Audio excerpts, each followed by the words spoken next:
Greetings and salutations, folks. It's Ben here, Ryan there, and you're everywhere because we're global. Nationwide TV, even. No, international TV. What? It's a Sunday night hanging right here on Sunday, and we're continuing our trek through Tennessee. Realized that Wednesday night, asked our good brother Ryan to come on, and we're at the Buffalo meeting. I went, "Hey, Ryan." He went, "Yeah." I said, "You realize every guest I've had in 2025 has been from the state of Tennessee?" He went, "Really? You want me after RJ and Rob?" And I said, "You're the headliner, apparently." Yeah. Sure. Yeah, so we're hanging out, we're telling tales, folks. If you have any questions for Ryan or myself, you can do the @ sign or the question marks, or stand out with the super chat, which goes for the gear fund, I guess, or the cat food fund. Actually, the cat's out of cat food, so I got to pick up cat food, and so we need money for cat food. And we also have the virtual tip jar, which is, of course, always open and more than welcome. And we already got 36 people in here, Ryan. 38. So we're getting the securities, letting them in. Let's see. I'm going to do roll call. First, we got Brian from Searching for Tone, who just says, "Yes!" Searching for tone, right? That's right. Searching for tone. Tone, yep. There you go. Nice. And of course, we got Earl's here. Says, "Look forward to another Sunday night hang. The return of brother Ryan Hall. What are we drinking tonight, boys?" I got an A&W root beer. Coca-Cola. Nothing wrong with that. I hope Ben's meds are working. Took some meds as well before the show. Ryan saw me do it even. Yep. He went, "Oh, dear Lord." Oh, I went, "That's Charles's line, but it works." Then we got our good friend Martin here. He's just going to check out the replay tomorrow. Awesome. And, of course, our good friend Zach Thong. Zach. Fellow acoustic aficionado. Oh, man. He's got some sweet-looking guitars. He does. And we got brother Paul. Paul. And Terry's 333 Gs. Terry 3 Gs. All right, brother. Eston Ray, he told us he was going to come over after Pete's show. Yeah. Right. Kind of handy of our brother Pete there, Ryan, to open for us tonight. That was kind of nice and gave us the shout out. Yeah. Maybe Pete's lurking while falling asleep in the tour bus. Go to sleep, Pete. Get some sleep. That's cool. Some guy named Ryan Hall. Don't know who that is. And of course, thank you, Terry. He's put a link to Ryan's channel in here. She can check. He's got a whole bunch of content, folks. Appreciate that, bro. Great stuff. Who else we got? There's Ronnie. No, that's Searching for Tone. There's Ronnie. Oh, Graphite and Cigars, Ron. He's a good one, brother. Yeah. There's Lee. Yeah, I barge or Everge. Of course, we got Ed. No, luckiest man in YouTube. Right? Mm-hmm. Sir William of Bologna. Good thing. Who else we got here? Dennis Ellis is here. Dennis. Weird, of course, brother. Ferd. They're all talking. There's Hip. Yep. How's it going out there? I got my talking stick, so. Who else we got here? We said hi to them. This is the pro. As you go through, Ryan, it's like, who have I said hi to and who haven't I said hi to, right? Right. Greasy Monkey Guitars is here. Hey, Greasy Monkey. Jim's here. Jim. Time Surfing Alien. Yeah, there he is. Feather Southerner, Matt McCollum. Oh, Matt. How's it going down there in Georgia? Dastardly Dave. Dave, yeah. He hanged on our last hang last time. Mm-hmm. Cush is here. Gosh. Dan Gorman. Hey, Dan. Brother Mark. Mark. Murray's here. Martian Murray, yeah. Arf is here. Arf. Woof, woof. Blackjack Guitar. Hey, Blackjack, Gary. 60 Cycle Steve. I was checking some of his podcasts today with 40 Watt, I think it was. Oh, okay. Ooh, who's happy? Ryan frickin' Hall. Yeah, it's me, Mike. Of course, Ryan or Michael Gross won't say hi to me. That's just because we both have Roland Jazz Chorus amps. Well, there is that. We got John Landino and Papa Blue. Papa Blue. Oh, we got a first question. How does Ryan stay so damn sexy?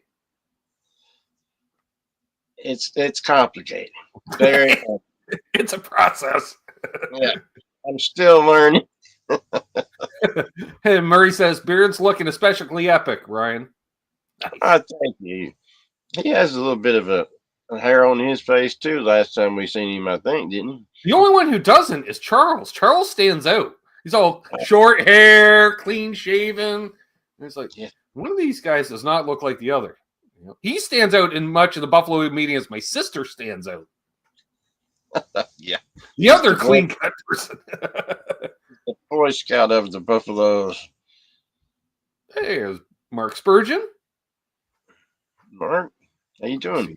Who else we got? We said hey to Victor Beebe, right? We did say. Oh, there's Steve Reeser. He was with us the other day. Yeah, he won a guitar this week too. Jeez, who hasn't won a guitar this week? What? I haven't. I haven't. Then again, I haven't entered. Christopher. Blue Mox. Hey, Blue Mox. William De Silva. Will I am D Silva. Devil's Horn, Alien Head, Rob Blackmore official. Hey, it's officially Rob. How's it going, brother? Joe McGraw. Joe. Howdy, bro. The lovely Arky is here. 59 people watching. Oh, Arky. Hey, the Lawnmower Tapes. Hey, Lawnmower Tapes. Ain't seen him in a while either. Yeah. Johnny's here. Johnny. He's from Southeast New Hampshire. Nice. All right, New Hampshire.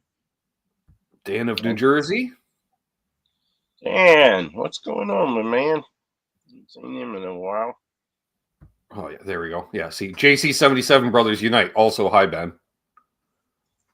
Wow. Oh. Hey, now, I heard that. Hi, Charles. Oh, wait. He's awake. You got to clean up, man. Guy gets his own intro. Yeah, that's bad, man. Yeah, must be nice. Charles. Hey, Jason Lindholm. See Jason? Eddie Fay is here. Eddie, what's happening, brother? I thought I was caught up, but I'm not. There's Richard Clark. Richard? And now we're caught up. All right. All right. Look at that. Only took 8 minutes, Charles. Then again, he takes a lot because Seth keeps interrupting him and stuff. If Seth just did what Ryan does, boom, boom, no, but he's got animations and props and gimmickry and special effects. I don't know. The whole world is frozen out there, Lee says. Yep, and I got to go out into it tomorrow, apparently. I was going to go shoot some demos tomorrow, but instead my sister's like, can we go grocery shopping? I guess so. The parking lot live stream, possibly? Too cold for that. Yeah, if you rode your window down, that's for sure. Right? Yeah, no. Hey, River Docs. Hey, brother. So River Docs last night.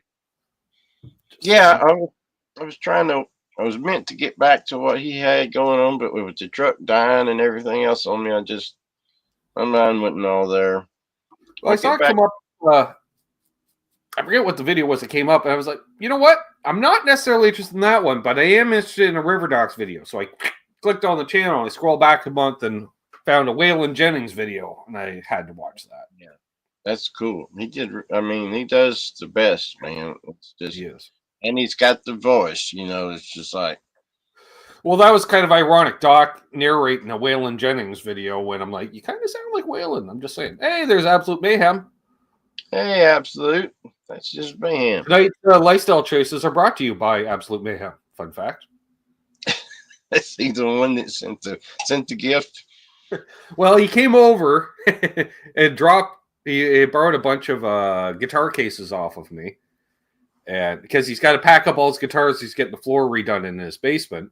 So he thought for payment, since last time he did this, Ryan, he borrowed my guitar cases for a full year.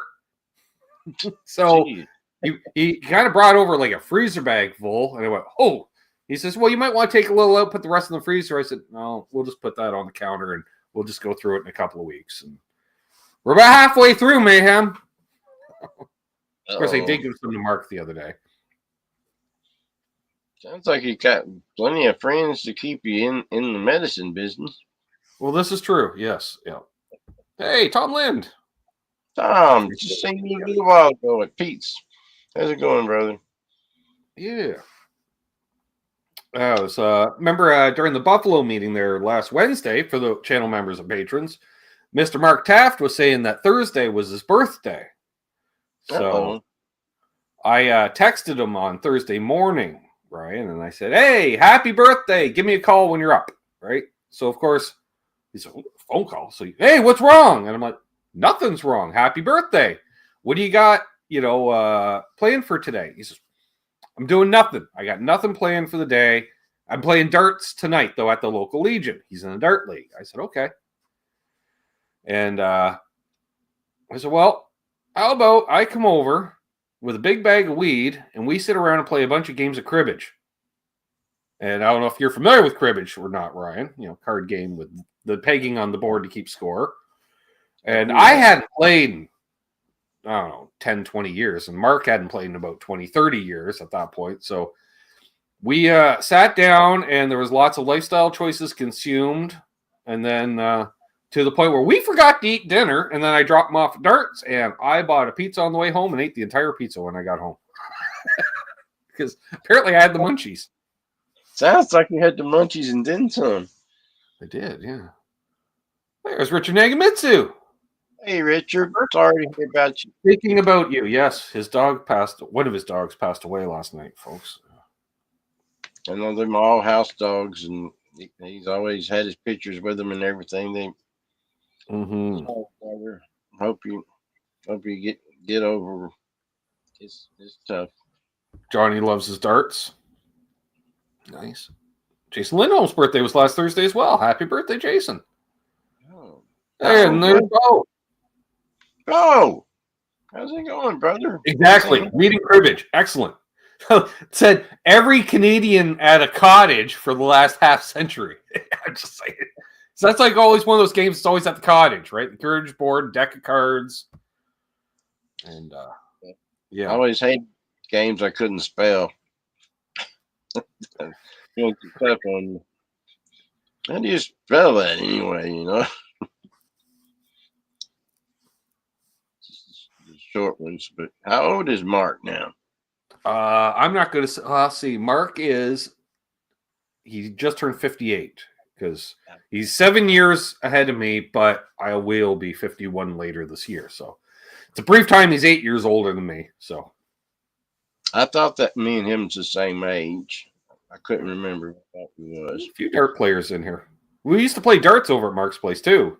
That was the thing. We'd get together. He didn't have a TV at the time, and he had a place just outside of town. And each evening we'd get together, usually 2 or 3 of us, and we'd either play cribbage or darts at Mark's place every night while smoking copious amounts of weed.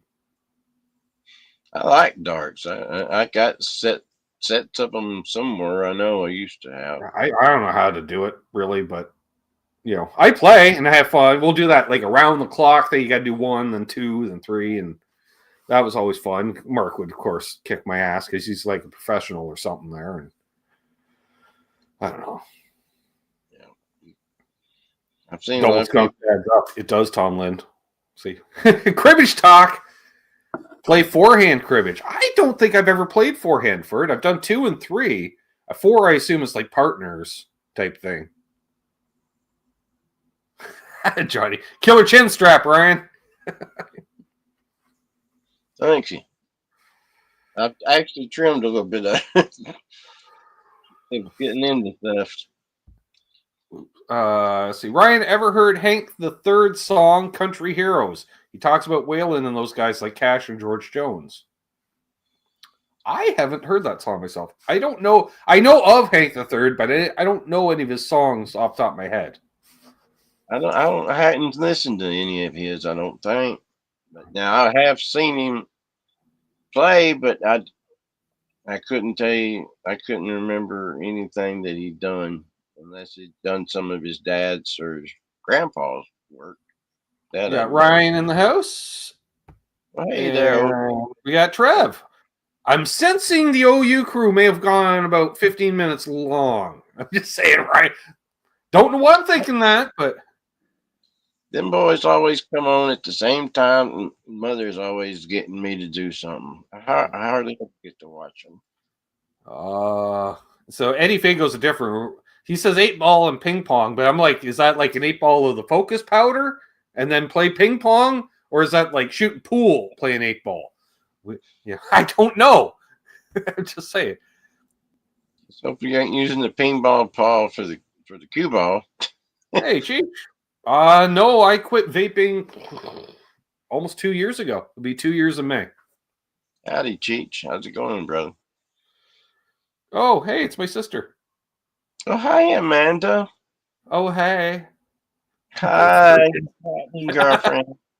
Play 8-ball while shooting an 8-ball. What? Shooting 8-ball while snorting an 8-ball? What? No. All right. Yeah. We got 67 people watching. Wow. Oh, wow. Cool. Nice. Hit that like, please, if you haven't already. Jeff K's here. Thumbs up. Hey, Jeff. What's happening, bro? Mark Spurge is like, I wasn't late. That's true. We weren't talking about Amanda. You laugh, Ryan. You know, me being who I am, and you've known me for a few years now. My sister's been listing some stuff that we're getting rid of that was my parents on the Facebook Marketplace, right? And so I'm scrolling on the Facebook on my phone, and all of a sudden I'll see a picture of something. I'm like, oh, we got one of those. I was wondering what it was worth. And I'll have a price there, and I look, oh, it's my sister just posting the item that I thought we had. It's happened to me 3 times, sis, in the last 2 days. Oh, no. Yeah. I don't know who it was. I seen the other day they had a picture.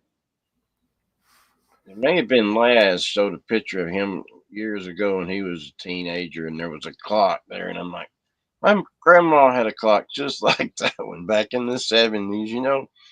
Mm-hmm. And I'm like, oh, man, that's nostalgic. Nice. Well, listed more. All right. Who watch well? Be like, hey, that's my stuff, Ryan. Yeah. Because she said, well, she said that she was want to come by here tomorrow and pick up some more stuff. I'm like, oh yeah. So let's just make sure. I'm like, hey, why is there my guitars? Just contact me, Amanda. Hey, it's John DeShane, brother John. Hey, John. How's it going, bro? And then, oh, Richard, harsh. You should just post Ben for sale. Free or best offer. Oh, man. Ooh. Trev, just let you know, blanket hello to everybody. He's on his phone. He's cooking tomahawk pork chops. Tomahawk pork chops. Does that mean he chopped them up with his tomahawk? Or I'm not sure. I'm not sure. Although are they the bone in and you can use the bone as a tomahawk? Maybe. I guess that makes sense. I'm shrugging. So yeah, Ryan and I were having a nice little chat off air here. We were talking singer-songwriters, which is something that Ryan and I both have a soft spot for, and we know several people do as well in the chat. I'm not saying we're the only people, but there's very few people that I can say certain names out there, and most people are like, who's that person? Or you get a couple people like, oh, I think I've heard of them, but you're right away, oh yeah, they did this song, and this song. You're like, sure, thank you, yeah, and which is something you bonded over with my father during the Father's Day shows. A couple of them there you tuned in. I remember I want to say the last 2 of them live that we did. Yeah, and The last yeah, one at the old house and the first one here, I think it was, or the first two here. So I can't remember now. yeah, the one upstairs where I was sitting on the couch and he was Right. always fussing at you about them things on the floor and the pedals. He's like, You don't need them. oh, I'm going to use them for.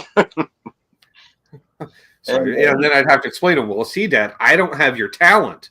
So a fella needs to, that's what he's got to do. Oh, what do we got here? We got a new Patreon. cool. Johnny is now a Patreon. Nice. Welcome, Well, John. And we got Eddie Van Haskell in here. hey, Eddie Van Haskell, what's happening, man? I'm glad you're another patron. That sounds good. Guess we'll see him at the next Water Buffalo meeting, perhaps. Sure enough, man. It's always a good time. Mm-hmm. Every once in a while. Charles saying, hey, folks. Charles had a good show today with Lucas and Martin. I'm just going to say, even though the guys don't like Gretches, I still like the guys. They're still nice fellas. Yeah, I guess they're kind of in a Gretsch humane. Which I don't understand because, get Martin's playing, and because I know Martin's watching the replay, Ryan. So I'm just saying, Martin, you're playing the Gibson 335, which is just a wannabe Gretsch anyways. Let's be honest. It's just, it wishes it was a Gretsch, but it doesn't have the right pickups in it. Yeah, I was wondering, I ain't never owned a Gretsch myself, but Yet. Yes. I did have I had a good friend of mine back in the 80s sell his and didn't even offer it to me. And I'm like, dude, he's like, well, you got all these other guitars. I didn't figure you'd want this. It's just a Gretsch. Like, about 85. And I'm like, well, so? I said, I'd like to have one or look at one. Well, the newer ones are much better than the old ones, too. I will say that because the old ones were built much like a Dane Electro, like on the cheap. They're built much better now. Yes, Charles, I did notice that all the Eddies are here. Because we got Eddie Fay, Ed Nugent, Eddie Van Haskell, all the Eddies. Oh, and then, no, Ed, Michael, it's not like not liking a Gretsch. It's not like liking a Dane Electro. Two completely things. One's a quality piece of instrumentation, and the other one wishes it was a quality piece of instrumentation. That's true, Tom, but I'm also giving Martin a hard time. So all right. Oh, we got colorful photos. We do. We got photos, folks. Live, and I say that live from Trev's kitchen. Oh, they almost look like lamb. The way the bone's sticking out. Not gonna lie. Oh yeah, definitely tomahawk. Or I guess you don't need utensils because it's got a handle right there, so you just snag on it. Then when you get through with it, you can throw it across the room and hit your buddy in the head. Right. Now I'm just gonna put out some quality comment. I have a Gretsch, but I want a nicer one. Mark says. Dave says once you go Gretsch. Johnny says I like my Gretsch. Oh, the only Gretsch I have owned had skins. He had Gretsch drums. Oh, which are also Patrick. Cool. Hey, Patrick.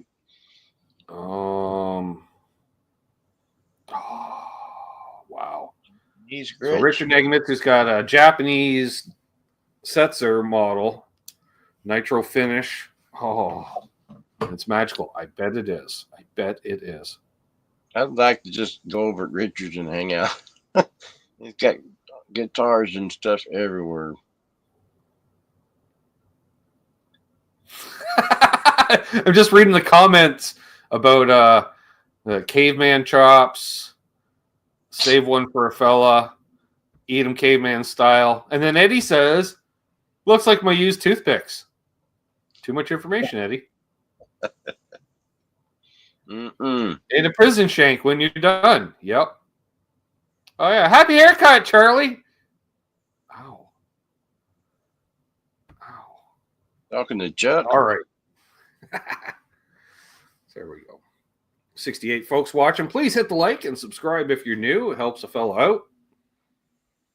All we know is it'll be Ed's waiting for a Gretsch from Charles. Oh, is he now?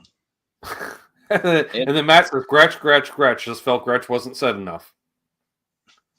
You know what? I'm going to venture a guess and say Gretsch has said more on this channel than most. Probably, yeah. Because they are kind of a niche instrument. It's like, looks like a jazz box, but really people play rockabilly on them. That's my take. Chet Atkins would tell us different. I'm like, shut the fuck up, Chet. You ran both Willie and Waylon out of Nashville, Chet. Just saying, Chet. Well, although Chet was a badass because he was a badass in spite of being named Chet. I'm just saying, Brian. Yeah. You don't usually meet a lot of tough Chets. No, if you have a name like Chet, you got to be. You got to be a little tough. Yeah. It's like having a boy named. Oh, we got a question. Tom Lyle, and I'll actually ask for both of us. Ben, have you played flat wounds? Not me. Ryan, have you ever played flat wounds? If I had, I think it would have been on a bass. I don't believe I've ever played flat wounds. I have. I'm trying to think. Flat wounds on both bass and guitar, in fact. I can't remember what the guitar was. It may have been a resonator. Yeah, no, that would probably work good on the resonator. Really? Really, Joe? What the heck is a Gretsch? All right. Well, there's two kinds. There's two flavors. You got your hollow bodies. La la. Nice, yes. With or without bagel sticks. And then they also do a semi-hollow. But then you got your more solid body, but chambered. This is a junior model. Some will have, bridge and tailpiece, or bagel stick as well. And then it's on thick, the other easier. It's a thinner body, right? Might play this tomorrow night. Not sure yet. Although I was thinking about playing the Explorer tomorrow night, so I don't know yet. Or does a fella play the Ibanez because he's still trying to pay for it? That's an option. Oh yeah, that's who. What Steve Rezer won today. He won an Ibanez. Nice. Yeah, it sounded really good.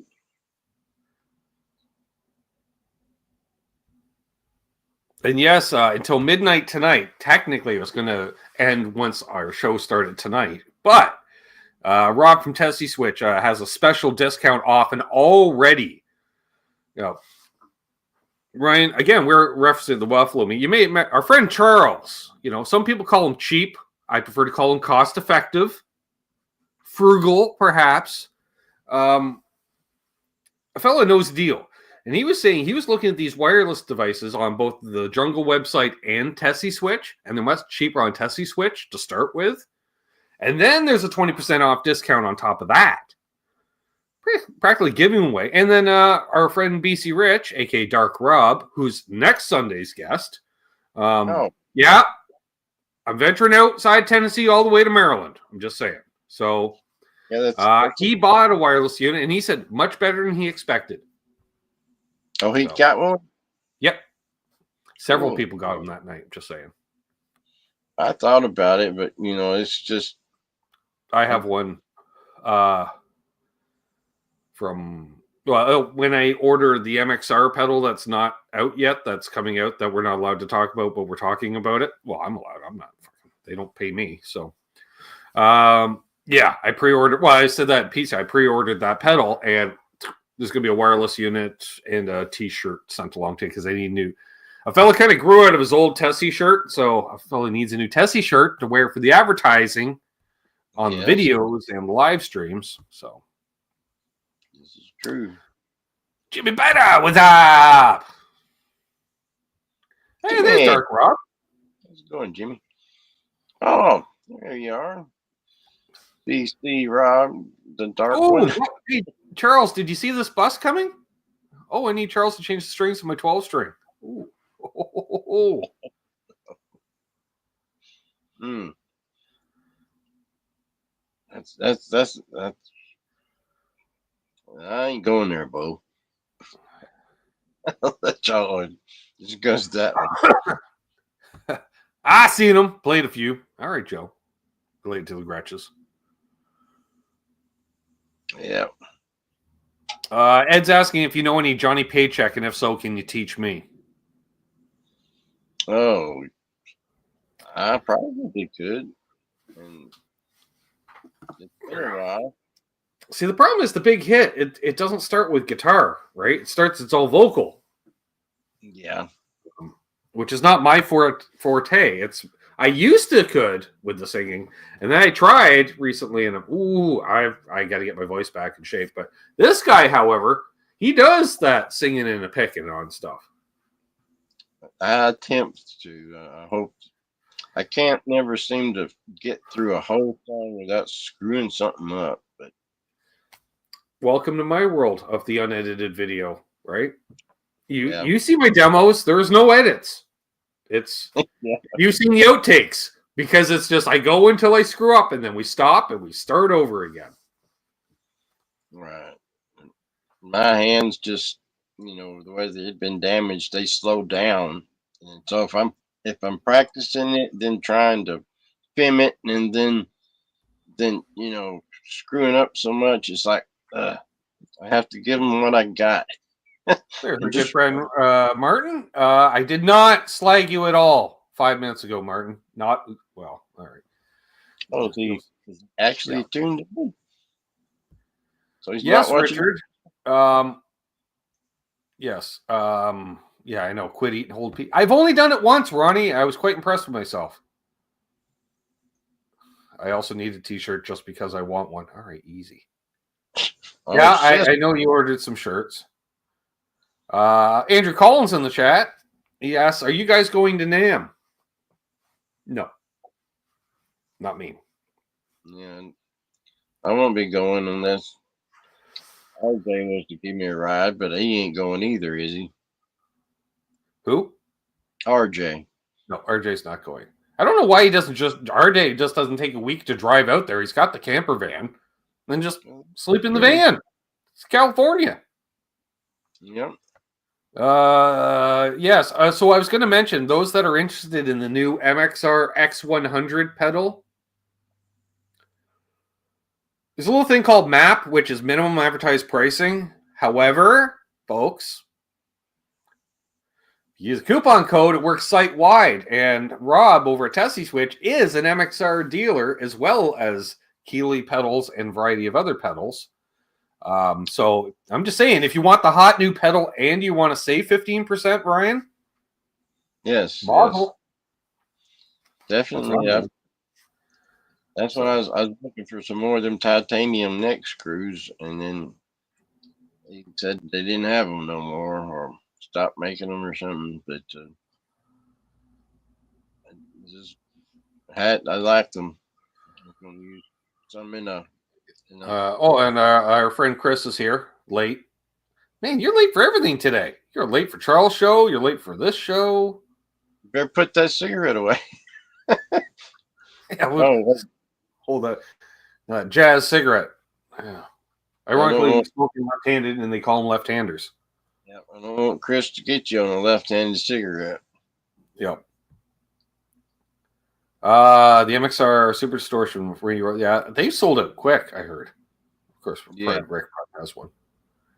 Yes. Searching for Tone got he got one of those King of Clones, or I think pedals. Really? Yeah. Oh yeah. Not that Rob and I went through all the sales that happened during the show after the show. Thank you, folks, because he made like half a dozen sales during the show.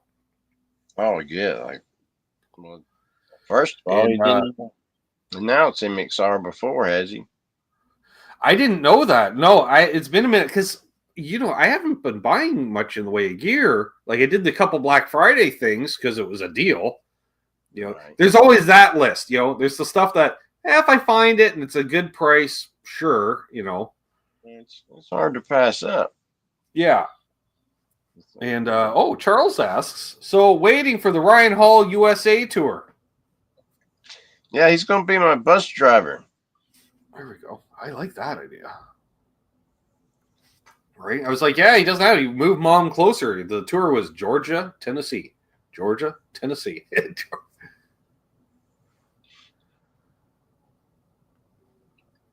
Yep. I didn't know they did. Did they do a Bob Mould signature, Rick? Are you teasing me, or is this just a wish list thing?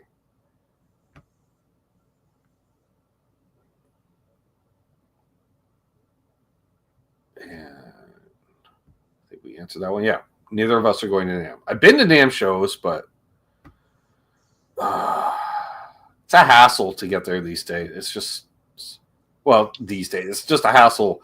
But I've been there a couple of times now, Ryan. So the hassle ain't worth it to me as much as it once was, I should say. Well, they used to come here some, didn't they? Up in Nashville. Yeah, they used to do Summer NAMM in Nashville, which was really fun.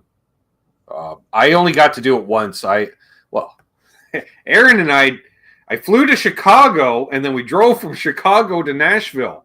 I should have, looking back, just flown to Nashville and had him meet me there, Ryan. But it was a fun trip. Other than leaving, we were, 2 or 3 hours north of Nashville in some vast panhandle of heat, and his, it was a Grand Cherokee or something, started overheating. And the man knows his gear, does not know cars. That's got 4 wheels. Mm-hmm. All right. So I'm like, pull over, Mortimer, And so I get out and I look, and I was like, when's the last time you filled your overflow? What?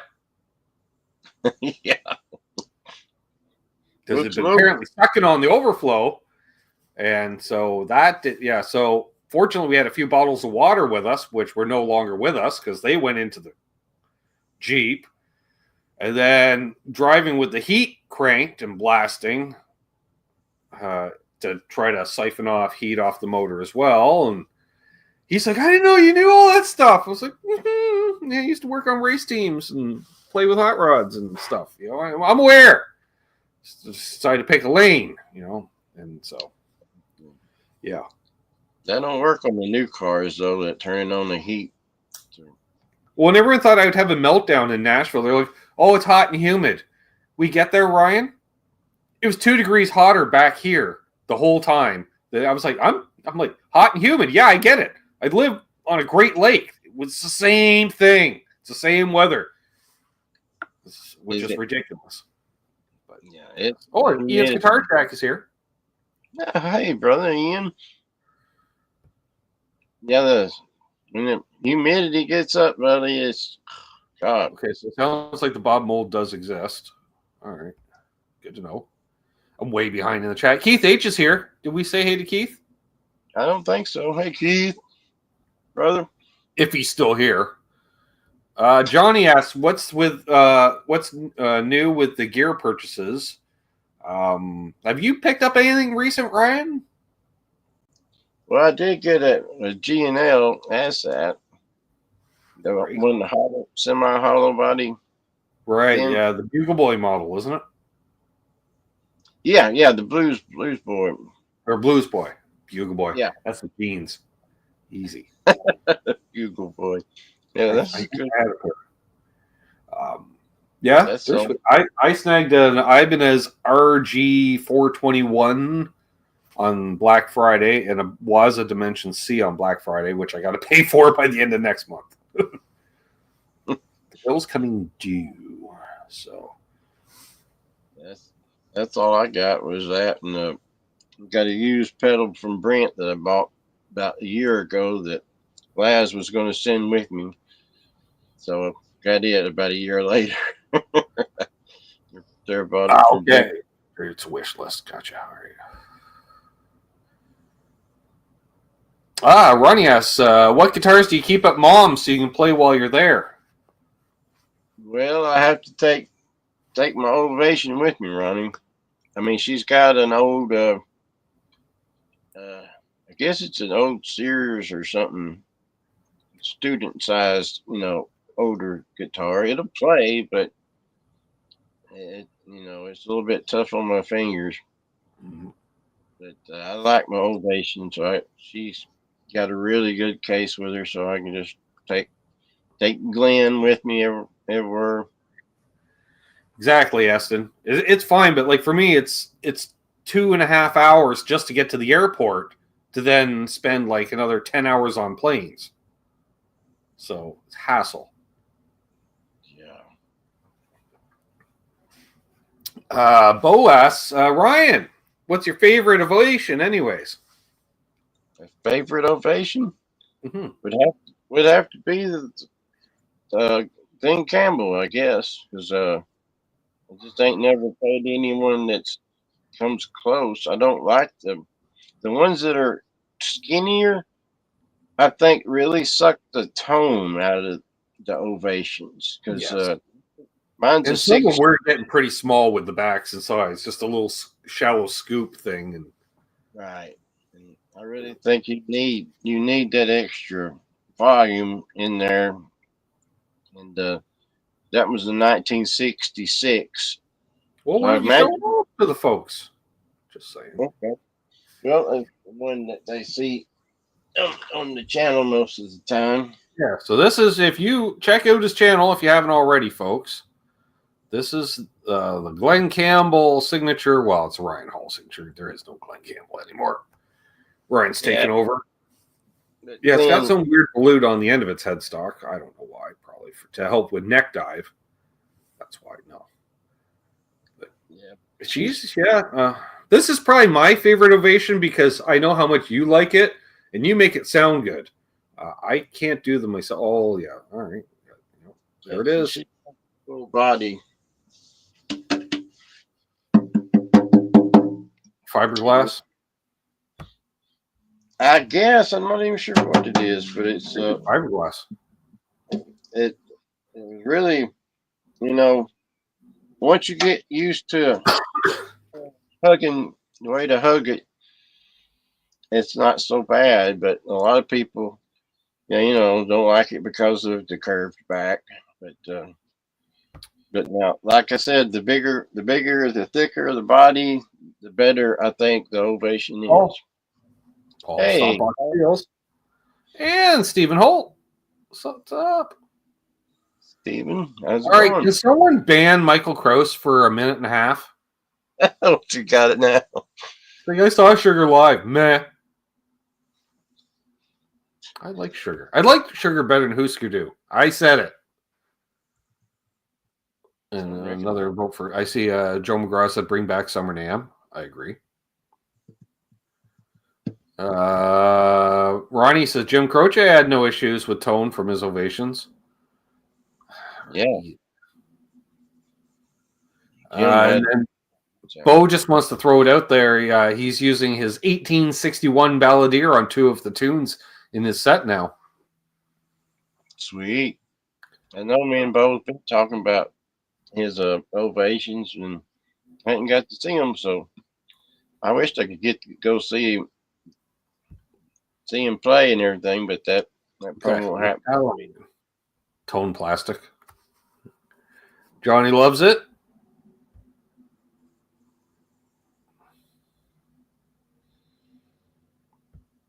I'll have to catch the Ovation was dropped, turned out to be a nice guitarist. Granddaughter has it at college. Nice.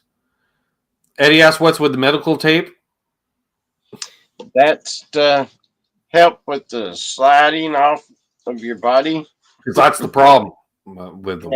Actually, it's actually the same type of tape put in the bottom of your bathtub so that your feet don't slide out of the tub. So apparently Martin rewound on the live stream. I just wanted to let us know. He said, I don't dislike Gretches, but after owning the Epi 339 with the TV Jones Classics, I noticed I just don't like my playing with a Filtertron style pickup. All right, Martin, you're forgiven, I guess. Sure. All right. Yeah, they've got their own pickups, I guess, ain't they? Yeah. Like record a fiberglass composite. Right, so it doesn't totally dry out.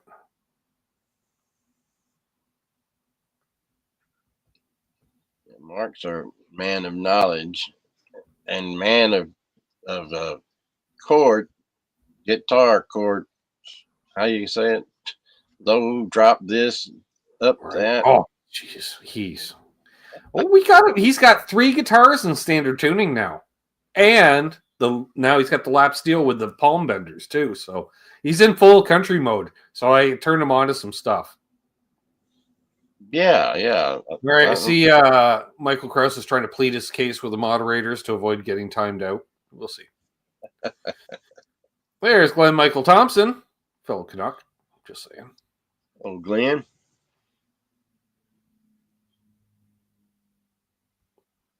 That armadillo back. Yeah, it kind of. It wouldn't be bad if it did have little stripes on it or something to help it keep from sliding. But and the ones that they had that with got the holes on it up front. Yeah, they're weird. I never liked the way that they sound. I think those are designed more to be plugged in on stage. That was, like a Takamine in that respect. Everyone's like, Takaminis don't sound that great acoustically. No, and they're not supposed to. They're because they had the whole pickup system. They're one of the first that had a really good under saddle pickup. And then, if you like that totally scooped piezo sound, well, Takamine does that. Stephen Holt says John Prine, just shouting it out. We have no problem with that. I love the man, loved him, still love him. But yeah, the back on the Taylors, no, and Taylor Takamini's, Steve Warner, had his own models, and a buddy of mine bought one of the first runs of when they first come out with them, and it was a really good guitar. Ooh, I like that idea, Billy. Get some of that sticky back sandpaper. That would right on. Like heavy grit, like a 60 grit, right? It's just like gravel. It just grabs onto your clothes. Yeah, and if you're like me wearing shorts all the time, it's not going to be too handy. Richard Nagmitsu says, I had this YouTube thing on about Telecasters. Keith says 5 strings, 3 notes, 2 fingers, 1 asshole. Sure. I see what you're saying, Michael Krause. That's why it was only a minute and a half. 6-string Stanger's in the house. 6 string. Great to see ya.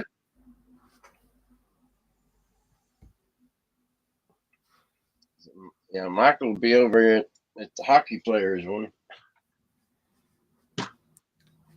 I'm out zone.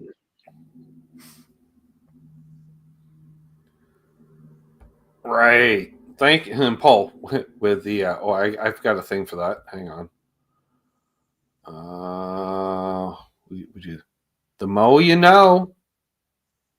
The guy that started Ovation invented a high-tech plastic to use with glass fibers to make helicopter props. Sold the company and needed a new project because he was bored. Hence, Ovation guitars. Oh, cool. Thanks for that. Oh, that's not. I did. That helps though. But there we go. What's your go-to acoustic? So that would be his. Mine is a 72 Martin D28, which is, it's the sound of my childhood. Not gonna lie. Oh man, it does a thing and it does it well. I showed off, but it's not down here because it gets too cold and stuff down here. It's kept upstairs. Yeah, hello, CMBR. Oh, Camber, I guess. I don't know. Camber. Yeah, my old man. Ed's asking, so how's Mom Hall doing? She's doing good, Ed. She's doing good. She's ready to kick me around and keep me going, She'll be 84 this year. She's in her new trailer, but she's kind of getting, what is it called?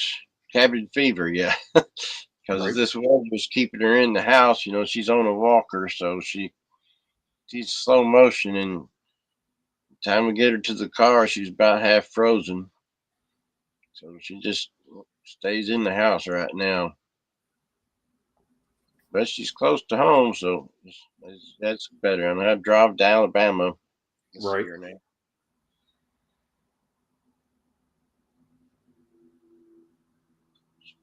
So Eddie says, so with mom doing good, are you scheduling a visit to your son in Japan this year? Wow. I'd like to go visit him, but I ain't got that kind of green, you know. I mean, it it takes a little bit. And I would like to see the video content of you walking around in Japan, you know. Yeah, yeah. You talking about one lost? Oh, Like a fish out of water, right? Mm-hmm. And I'd be the same. Like I'm like, what kind of alien technology is this? But it'd be very cool to do. Yeah, he lives on an island called Awaji, and so it's kind of Nice. he, Pork chops are on point. Good to know. he was showing me a picture from the island looking out one day, and I said, "Oh, so that's a I don't remember what they call it, but uh, it's basically the inside of a volcano. You know, an island in the middle of a volcano, surrounded because it's huge. It's a very huge island, and when he showed it to me, I seen the rim going all the way around. That's got water in between it and the center. And I told him, "Oh, that's what that is." And he's like, "Great, thanks, Dad. Now I don't have to worry about earthquakes, but I'm living on top of a volcano." Right. And I'm like, "Well," I said, "You wanted to go there, you know. They do have volcanoes there, and they do have earthquakes. So, but it's a pretty cool place. So he really likes it, and I'm proud of him because he's teaching English to the Japanese kids through third grade through sixth grade. And I asked him the other day, we was talking. I said, "Can your kids write in cursive and English cursive?" And he says, "Yeah, they all can write their own names in English in cursive." I said, "They're taking the schools now are letting them use the little Didn't computer realize what pads." this did to Japan. Do what Interesting. now? Martin says, I would love to visit Japan someday. Almost all my friends, including Lucas, have been there already and loved it. Yeah, me and him was talking about that. He was wanting to go out there. Yeah, a bunch of people joining in. We got Wayne McConnell. We got Right? brother Jason, Gearjack 35, Eric Warrington. A bunch of people left, though, because apparently it was all these people just joined in, but we went down by one. So really, add 3, lose 4. Fine. I guess their pizzas arrived. I don't know. Eric, I ain't seen him around, but he's been around, started around in the Pete's chats, I guess, and then we seen him come here one day, and then it's like, "Hey, Eric," and he's like, Dave's asking if I'm going to NAMM. Not this year. No. I can't see the point. It's just too far. Plus, I can't see riding in a plane ever again. I'm just done with planes. It's such a hassle. They're not comfortable. I've never even been in one. Jazz Dragon, aka Rob from Winterpeg. Hey, Winterpeg. This is right on the corner. Windiest corner in Canada, Portage and Maine and Winnipeg. Is it? All the wind chill this time of year because it's already one of the coldest cities. There's no hills. There's nothing to break down the wind. It's at the end of the prairies. It's downwind. That's it. Dave says he's not going either. Michael says you should go to NAMM. I hear Kiesel will be there. Oh, wow. Wow. Already timed out once tonight. Just going harsh. Wow. He knows you want a Kiesel? So you're going to book a cruise to Japan, Ben? I would totally book a cruise to Japan. I don't know about a cruise. I'd rather At least you take can get up and walk around, and there's a mall or whatever, and stuff to do, and they got the live shows and stuff. I'll watch tonight basic, the Heroes of Broadway. Sure, why not? And a lot of it's all included. a city floating on the water, basically what it is. Yeah, just a lack of lifestyle choices. You got all these buffets, and there would be a great way to enhance those buffets. I'm just saying, you got the booze, but the booze fills the belly, so you don't take advantage of the buffets. If a fella could have a handheld forest fire on a fella, I guess they will probably allow some of that on some of them, won't they?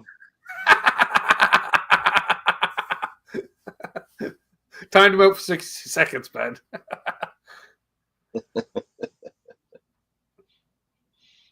Thanks, Trev. You could be cruise entertainment. I could. It's not an easy gig. Oh man.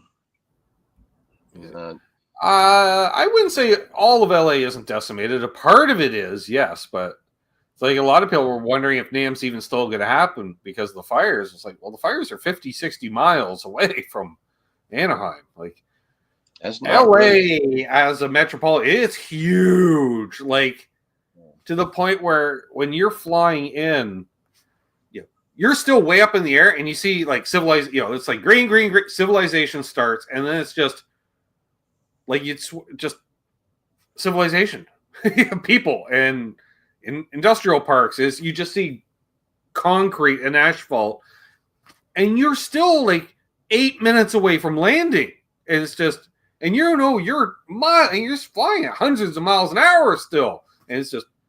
Oh, so yeah, it's just huge. Yeah, LA County's huge. Orange County right next is huge. It's big. It's big. My son, when he's going to Tokyo, that's the way it looks in his pictures going to Tokyo. It's like, do they have any land there at all? It's all concrete and buildings.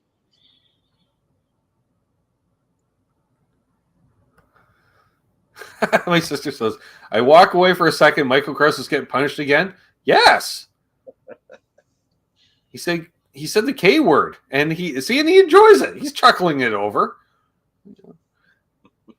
It's all in good fun. Exactly. And the funny thing is, moderators, you can look at channel activity, and it'll see, like, that's how you know you're troublemakers, Ryan. I can click on your name in a chat that I'm a moderator, and they'll show like comments you've made in various live streams. It'll tell me if you've ever been timed out, or and stuff like that. And yeah, so Mike's got quite the rap sheet, I'm sure.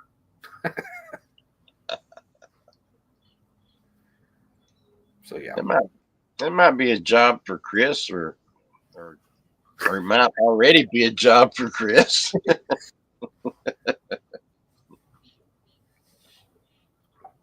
He does have that look. Yeah. I don't know if I'd want to work on a cruise ship, but I'd definitely be interested in taking a cruise. For the fact I got hooked on watching this cruise ship channel earlier this year. And that's what they do. They just go on cruises all over. That must be harsh. I know, right? Harsh life, right? Yeah. Oh man, they feed us all this stuff and all. Yeah. Well, the whole point is, and they try to do it on a budget too, of like say about $100 a day, which is your room, food, booze. Although they're not really drinkers, so. Right. They just do it. Joe says flying in New Orleans is pretty cool. All you see is swamps. Yeah. Chris says, "Can I time out Ryan for that comment?"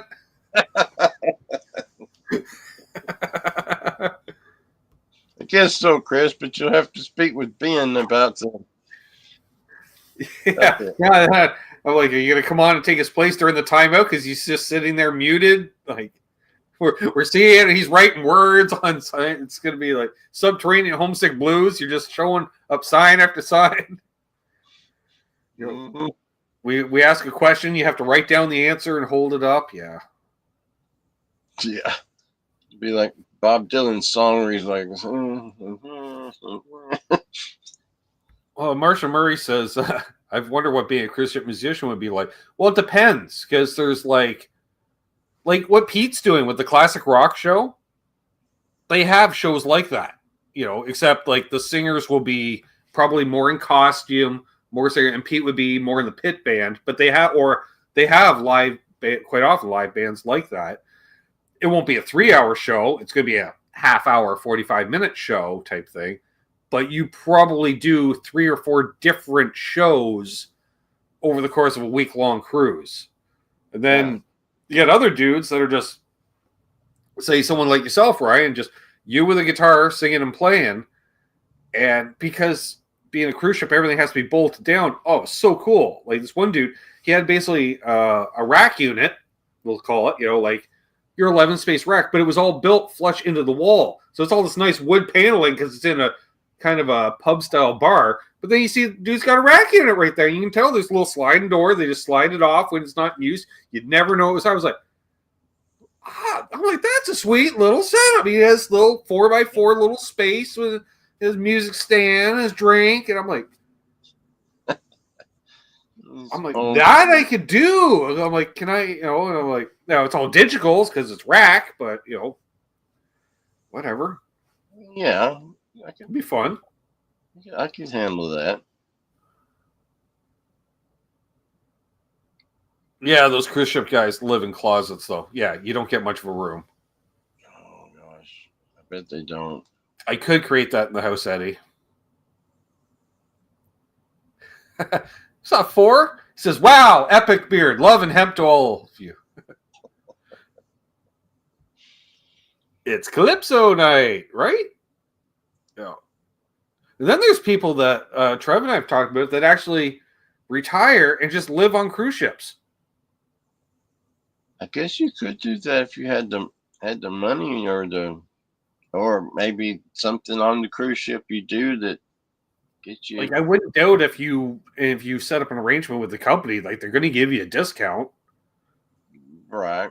Of some kind, or you build, or you can go flip from ship to ship, within the same cruise line. Maybe that would be cool. Or I was like, that was kind of cool. And then again, they got different shows, and if you gamble, they got a casino, or and you're always pulling into a port, and there's always excursions going out to, hey, let's check out this town, or what's happening here. You don't have to pay no land taxes or right. Worry Just about have a fuel box somewhere.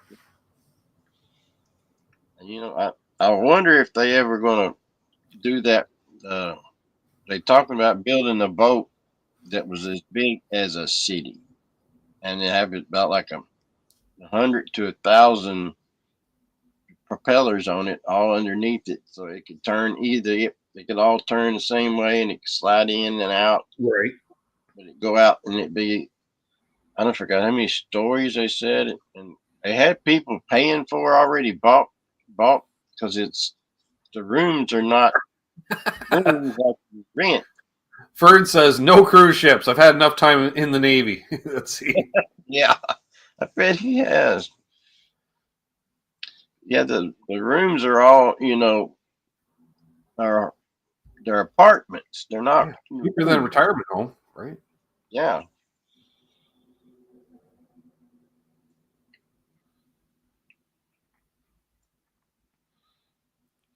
Oh, there we go.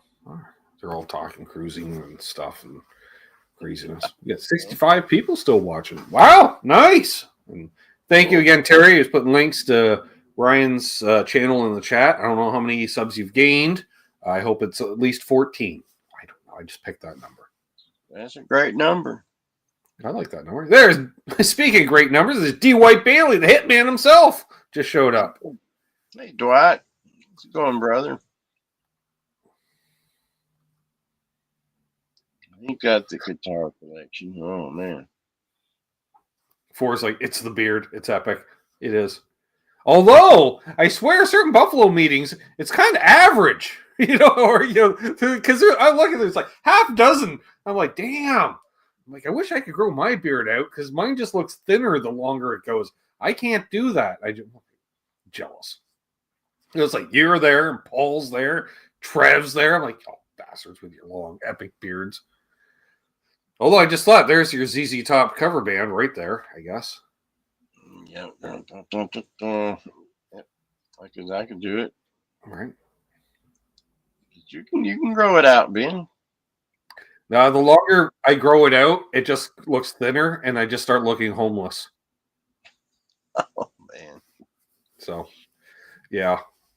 No. I do harmonies. So yeah, the two we ride around the cruise ships. They say we only get the closets, but we hit up all the single ladies, right? So we always have a room. You know, it's like a place to stay. Yeah. I do a duo with Ryan. I think we'd have a blast. Huge, yeah. Of course, it would turn half into like the Giesenslaws. We'd stop halfway through a song, tell a story, hop back into it, come around. Yeah, it would be songs and stories. Yep. And let's be honest, a D28 and an Ovation would probably sound pretty good next to each other. I believe they would. That would be a nice full sound. Yeah. My sister just subbed. I'm surprised you weren't subbed already, sis. How are you not already subbed to Ryan? Well, are you subbed, Ben? I am. Wow, I was subbed years ago. Yeah. Cool. Because I think I subbed before you started putting out content, and then all of a sudden, like, you put out a video and it came up my feed. I'm like, what the hell is this? Click. Mm-hmm. Well, you said, you'll see me. No, I'll see you. And then it's like, well, this time you get to see me. One of the mods throw Ryan's channel in the chat. Four's asking. Yeah. Sleep on the Lido near the pool, close to the 24-hour buffet. Perfect. Yeah, that. I don't know if I've got the energy to stay on this boat like that. Most of the time, you don't even notice it's moving. It's so big. Because those things, it's like 4,000 or 5,000 people on it, and that's just the guests. And then you have half that again in staff, a couple thousand people at least for staff. Yeah, that's about right. I think sometimes they have just as many staff as they do people on the boat. I guess it all depends on how high class the boat is. Or whatever. I mean, I've seen some that it's like, my gracious, it's like, good gosh. No, BC. BC went dark. He said, what if the only gig opens a dance band for an alternative lifestyles cruise? No. We don't know those songs. That's the problem. Well, we'd have the later act, right? We have the blue act after 11. We have the 9 o'clock and then the 11 o'clock. Yeah, but we might need a bass player, Rob. Right? Yeah, Rob, are you volunteering to play bass? Just saying, Right. Now we just need a drummer. Excuse me. Oh, bless you. A drummer who's good with brushes. You gotta have, Yeah. That was like my number one question when we were looking for drummers. The last band, I'm like, do you own brushes? What? Next. Yeah. Because I knew right there, even if you didn't use them all the time, at least if you own some, it told me you're open to that kind of beat and stuff. Right. I've seen some guys who. BC says, I'm almost that shameless. Well, we can remind him next week when he's our guest, folks. Oh, that's right. You said he was going to be on next. Yeah. Yes, for those who don't know, if you're a top tier member or patron, we do the post-show hang each Monday night after the show. That's why it's called the post-show hang. If it's the pre-show hang, it would be before the show. But it's not. It's the post. It's just like an app with pre-game and post-game. Right. Yep, I am indeed.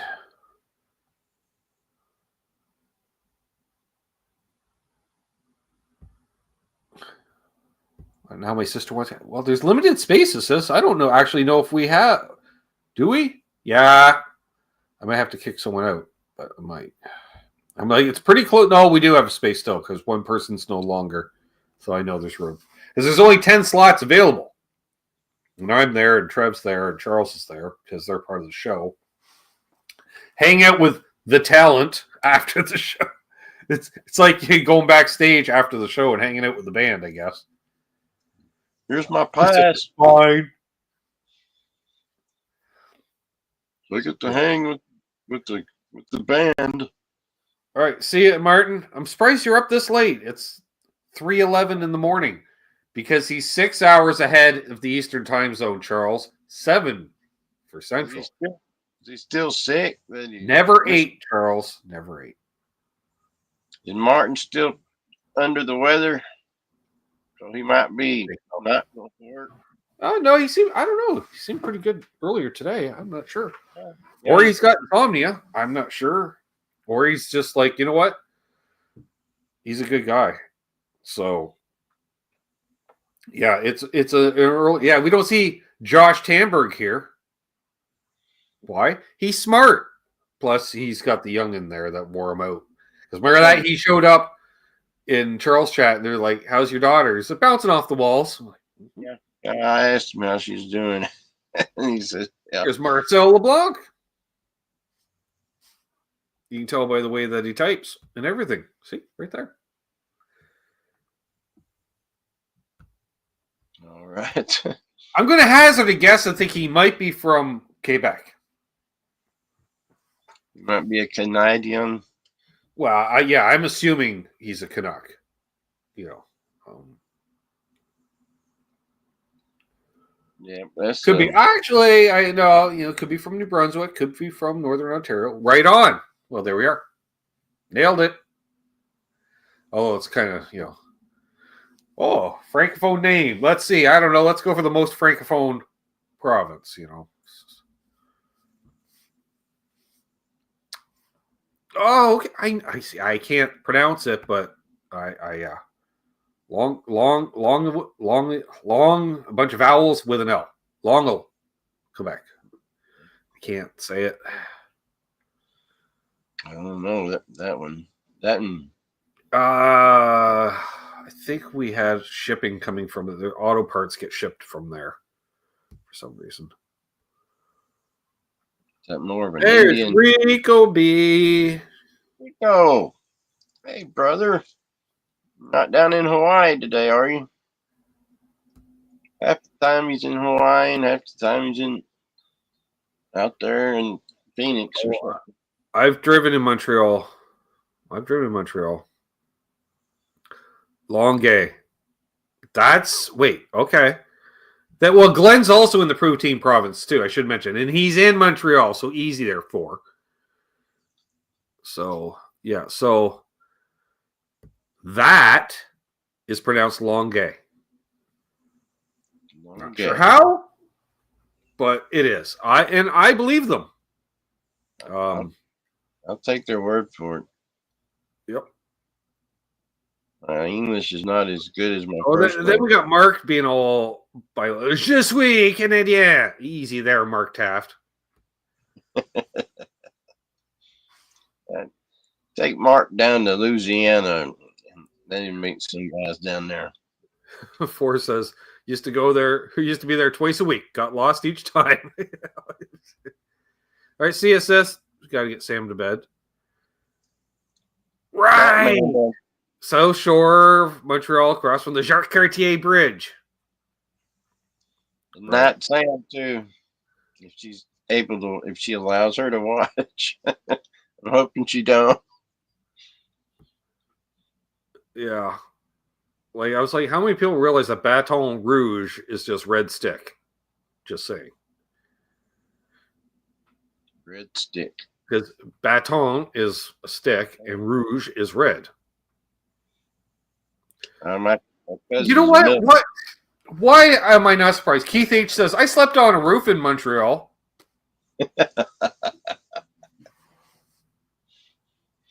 I don't even ask anymore. Ryan, I don't ask. Although, I felt like he's part of the post-show hang tomorrow night, so a fellow might fucking ask. Trev, we need to put a pin in that comment right there. There you go. Yeah, driving in Montreal, Quebec, etc. Driving in Italy and France was insane. Yeah. Aggressive can be used.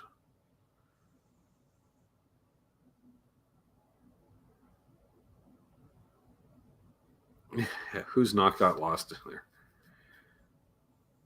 That's up like my son in Japan. Trev's like, got it. He's got it posted. And Michael Crow says, I slept in those tree houses northwest of Montreal. What? Tree houses? You slept in someone's tree house? Great pastrami and corned beef, or they just call it smoked meat. It's not, it's not quite pastrami. It's not quite corned beef. It's just Montreal smoked meat. It's like Canadian bacon, isn't it? Right? That's not Canadian bacon, though. Don't. That's a British thing that somehow got named Canadian. Because I'll be watching a British channel, they're like, "Oh, it's a bacon." I'm like, "That's not fucking bacon." And why are we getting blamed for your shitty ass bacon? It's like sliced. It's like thinly cut pork chops. I thought it was just ham. Yeah. Yeah, I think they just give it that name in the U.S. for some reason. I don't know. We call it pea meal bacon because it's usually got cornmeal or pea meal wrapped around to the outside. You don't think you ever see it? It's like we go to the cottage for some reason. People have it at the cottage. Don't get me It's wrong. It's a campground that has cool tree houses. Oh, all right. As Trev said, with the Keebler elves, we're talking about tree houses. There's some cool tree houses out there, man. Or back bacon. Yeah, that's the other back bacon. Back bacon. That's to just because bacon does the same as you, just strips of bacon.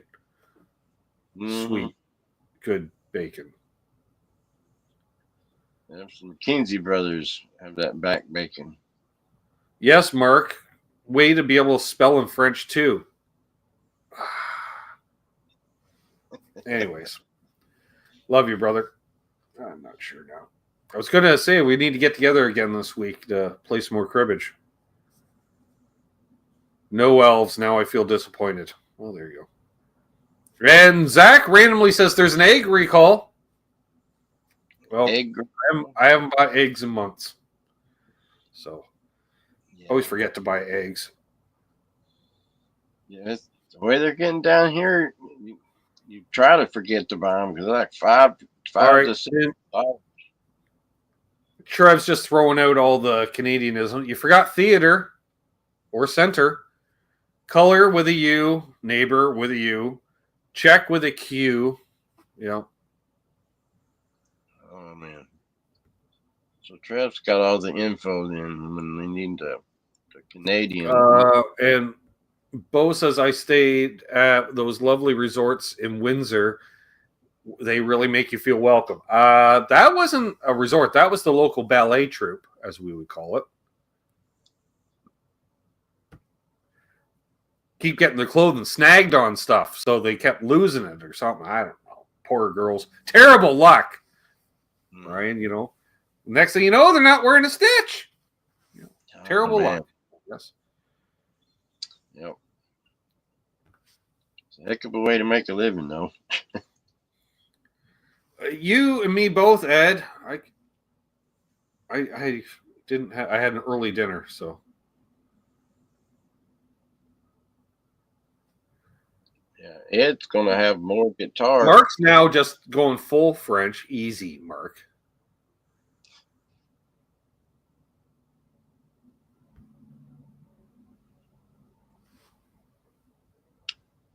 Ed's getting all there. the room construction in Montreal too. Yes.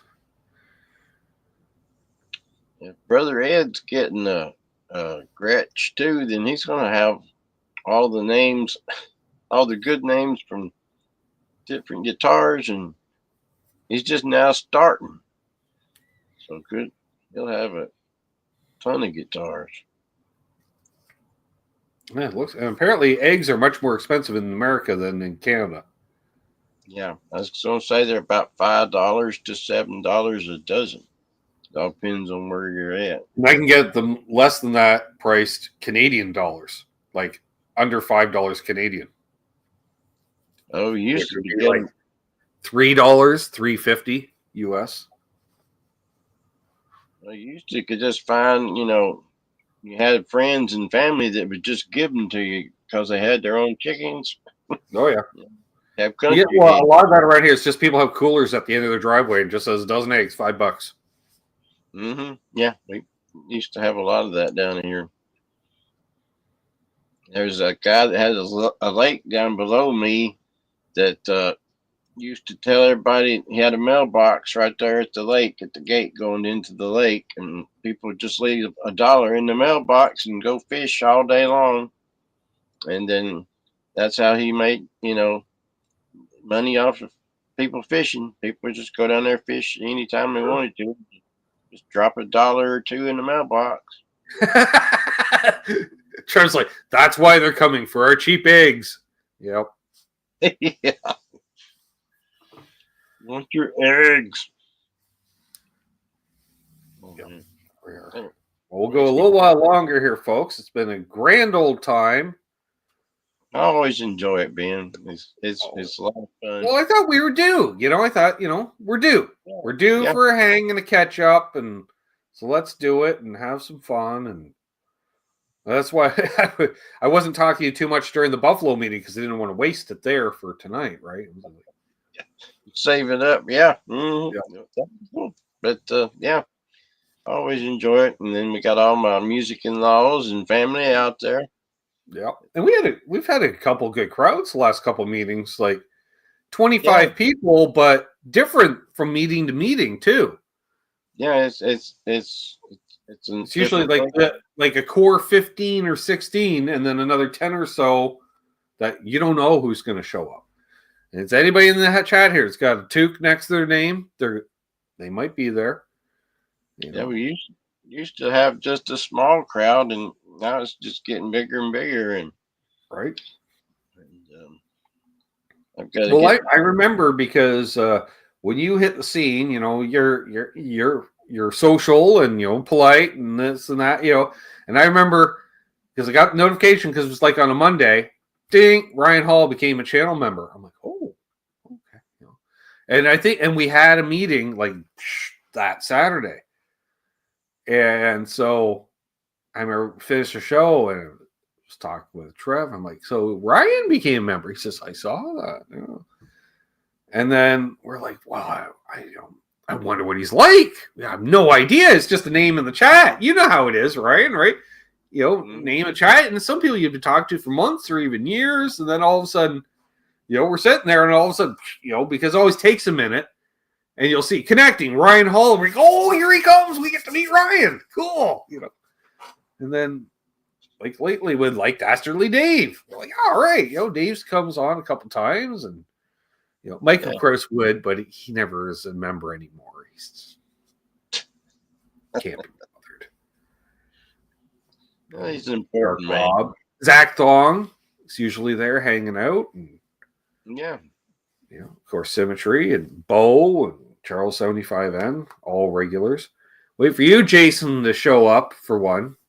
Gear Junk 35. That'd be nice. He's always a pleasure to talk to. He's been on some, I think. But I think it's been a minute. Yeah. It's always great to see somebody different. Well, of course, Ed newer to the scene. We've got to know Ed quite a bit in the Buffalo meetings. Or just tuned into any guitar-based live stream, and he's usually there more often than not. He was on Guitar Talk Universe the other day. I'm like, what? The other night. Ed was? Yeah, apparently. Oh, wow. He's on like in the middle of the night or something. I don't know. Because I got up and it was like streamed 6 hours ago. I'm like, I just got up. But when? What? I don't know. Ed's just a teeny bit shy, though. Oh, yeah. Touch shy. Yeah. And no opinion. Yeah. He won't tell you, let you know it either, but I like Ed. Yeah, Graphite Cigars. We've had Ronnie at the Buffalo meetings. Yeah, Ron's been there. Yep. Ain't seen her. Look at people that come up in the chat. Alumni. Richard Nagamitsu has been alums of the chat or of the meetings. Mark Taft, of course. Who else? Terry. Yeah, it's Unbelievable sometimes. Usually it's just his avatar because he's listening and lurking. Because quite often he's working, like on Wednesdays, he's still working while we're having the meetings. So, so he's basically Dwight Daly, he's been to some meetings. Yeah, Dwight's always fun to have on and get to see a collection of guitars that you can't never get. Yeah, but I'd like to see him. He's got them. You ever seen Dwight's garage? No, I haven't seen his garage. I'll have to talk to y'all about what's in his garage. All right. Yeah, Brian, you're due. You're due. I was just like, do your live show 3 out of 4 weeks a month. Give yourself a week off and just hang with us. You could. And that's right. Sorry, the Grand Poobah himself, and he makes play. He says nobody else has the hat though. Remember that the time Fern shows up with the water buffalo hat on, and we're like just gobsmacked. We're like, what the fuck? It's like makes us all look bad. I was like, I was gonna say, are we gonna get a water buffalo themed guitar out of Charles? Ooh, that would be, if I give away a guitar on this channel, that's what we give away, a water buffalo themed guitar. Oh man, got to be a channel member to win it. Yeah, that would be cool. Have it customized. And 4 a.m, Ed was on with Quentin. Yeah, I thought so. Oh man, Quentin just goes anytime, anywhere. I don't know if he started trying to get a schedule or not, but I think who knows with him. I think if he feels like it, he goes live. If he's driving his car or at the ghetto pro. Mark Spurgeon says, is 1 guitar per year lived a good goal? I mean, between your birthday and Christmas, that doesn't seem unreasonable. No, if you got the room, I guess, and the budget. Right. Oh, Keith H, he's always there. Yeah, Keith is always meeting.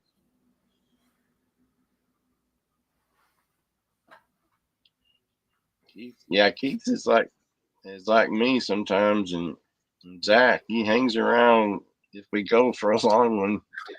I've heard. I don't even know how long we've been on there. It's like, I think the record is one was like 7 hours long, the entire meeting. Yeah. I was like into another day and a half or something. Because it's been a couple of times, because as long as anybody's in the Zoom meeting, it can keep going and people can join. And like Charles is gone, he's left or whatever, then he'll go out and do whatever. And he'll come back because it's running on his computer, and he's like, "Oh, I should go, shut that down." Well, I think no, there's still people going, so he's just like he just leaves it going. It's like oh, they're having their thing. So he's a good man. Gave him a hard time every once in a while. He's still pretty good. Well, that's true. We do give Charles a hard time every once in a while. Now, who else has their Graphite says, longest meeting I was in was over 5 hours. I went through 2 cigars. Right? That's if it was in big cigars too. Hey, Jean. Bo says, "Oh, we had much longer on that, Ben. Some until like 3 a.m. Oh, yeah. Yeah. And see, now you're advertising Quentin opposite your brother, Ed. What are you doing? Come on now. We all watch Charles at 9 p.m. on Fridays. Well, 8 for those in the middle pickup position zone. Yeah. Which I swear you were pulling my leg for a year and a half every time. What time is that for me? Oh, you're 1 hour away, Ryan. 1 hour. It's me a while to learn. You're like, so if I was to show up at this time, I'm like, you'd be late. It's like, okay. Good to know. Yep. I've been there an hour early before it ever starts, and then come in like an hour too late. Trev's always trying to tell me, it's like Saturday at this time, Wednesday at that time, and I'm like, okay. Then I always get mixed up. So apparently Ronnie's throwing you under the bus. He says, if I remember, Ryan was in that meeting. He was wearing overalls and passed out on the couch for 2 hours snoring. There's been there is quite an alumni of people that have fallen asleep during the meetings, and there was one meeting I remember at one point there was 3 people asleep, or at least appeared to be asleep. But no, I don't have any overalls though. But I do have a few shirts that's been cut out and tank tops Modified. They might look like overalls. Now might look like somebody who wears overalls. Right. Maybe, it could have been Paul McNary asleep. He's been known to wear a pair of overalls. Yeah, he does. He's having a cat or two stuffed in his beard. Right? Yeah, because it's one of those things. You could be having a conversation with that man for a full hour, and then all of a sudden a cat will appear, and you're like, where, when, how? Well, speaking of cats, Money's using litter box. That's nice. That's fine. Like the last meeting, one of the cats got right in front of him, and it's like right in the camera and stayed there for like 15 or 20 minutes. And I was getting tickled thinking, well, is Paul ever going to make the cat go off the channel? Because it was sitting there just right in front of Paul. I was going to bring up Naked Dave, Trev, but yeah. Apparently, certain people named Dave don't believe in clothing at meetings. Apparently, well, at least from what we could tell, he may have been down in the underbritches area, possibly, but like because we'd see him from like here up and fucking Naked Dave. Sun's out, guns out. Mm. Yep, that was a pretty wild meeting, if I do remember that. Right? That was one of many. Dave's beat red. He's been out in the sun, naked. Well, whatever. It's Naked Dave. Not so much this time of year. And then last time he came out, he was all bundled up. Like, it was like, that is not Naked Dave. Because you can tell he just came from like outside where it was New Hampshire in the winter. So, Paul McNary says magic. Yeah. Just magically cats appear out of his beard. Mm-hmm. I think that's where cats come from. They were all spawned from Paul's beard. They just Paul's beard. He's like a Keebler elf or something. He just ding, or just popping out cats. Dave's not from Australia, although he did spend time in Hawaii and Moscow for some reason. Remember we talking about that being in Moscow right after the fall of communism. I'm like, what? How? Never got that story out of him. I don't think he's allowed to tell us. I think he's another one of those. Can't say, Ryan. I'm not saying because his handle is Dave the Fed. His YouTube handle. So I don't know. That's his name. Don't ask.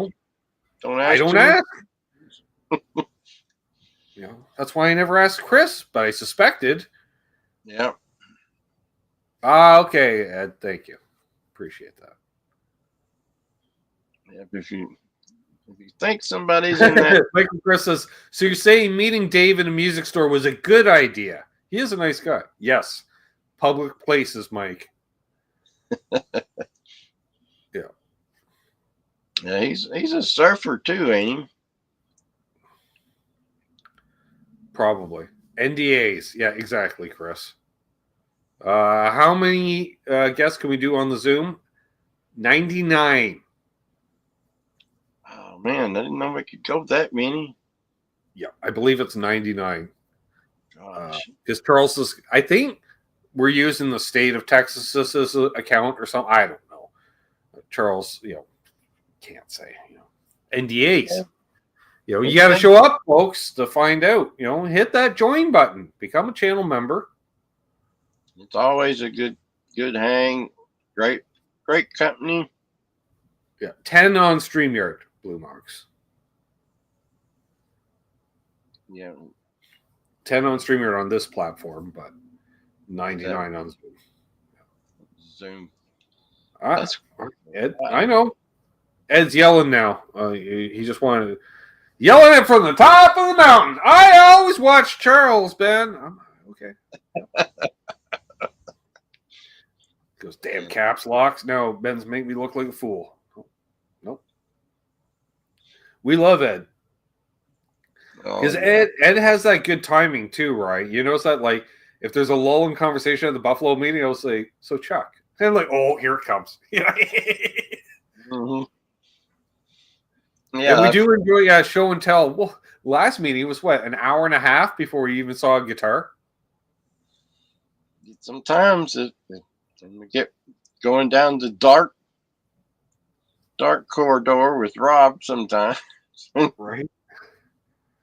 And, yeah, it's not just guitar talk. There's men's health, home ownership, like, may have to repair, home repair. It could be a vehicle maintenance. Yeah, there's Dark Rob. You Ryan? Jazz Dragon is asking, Ryan, what's your favorite whiskey? Or do you have a favorite whiskey? Oh, I don't do that anymore since '92. But I'd have to say Wild Turkey was always pretty well kept around. And then of course, I have to be loyal to Jack Daniels because that's just about an hour and a half away from here. And that old number 7 was always a good mixer. Oh, we had some pretty intense guitar showings at the meetings. Especially like a couple years ago when everybody was new. Because you never notice that, Ryan, when somebody new shows up, they're like, here's all my gear, right? Right. Yeah. But it would be like, I remember, I'm going to say a couple years ago, it'd be like, we'd be talking about PRSs, right? And everybody start showing off their PRSs. Most of them are like the import, the SEs and stuff. And then, someone's got, ooh, I got a US one. And then Bo was like, here's a vintage 10 top from the 90s. We're like, probably built by Paul himself. And he's like, yep. And then it's like, and then another meeting would be a different guitar. And everyone's showing off their Strats or something else. And he's got the ultimate Strat. Really. I'm sensing a theme here. Mm-hmm. Les Pauls, same thing. Explorers. That's everyone showing off. That's how I ended up with an Explorer. Is Bo finally showed off his, and I went, that's the one I want. And so that's what I got. The same one that Bo has, basically.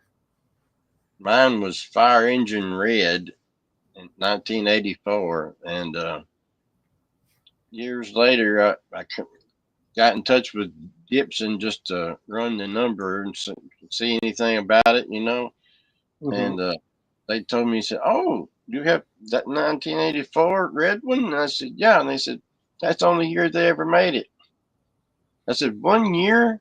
It's the only year they ever made Fire Engine Red, Explorer? And he's like, yeah, just that 1 year. I'm like, good gracious. And then everybody's wanting them black ones, which I can understand. But mm-hmm. I like a little bit of mixture of color.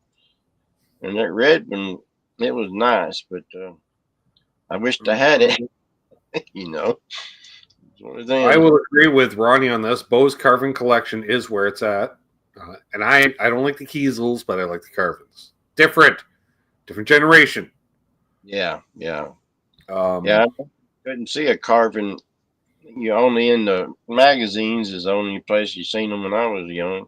Johnny asks, what's your oldest guitar or amp? I have several vintage amps. That's a old 60s Baldwin Professional. Same model Willie Nelson uses, just saying.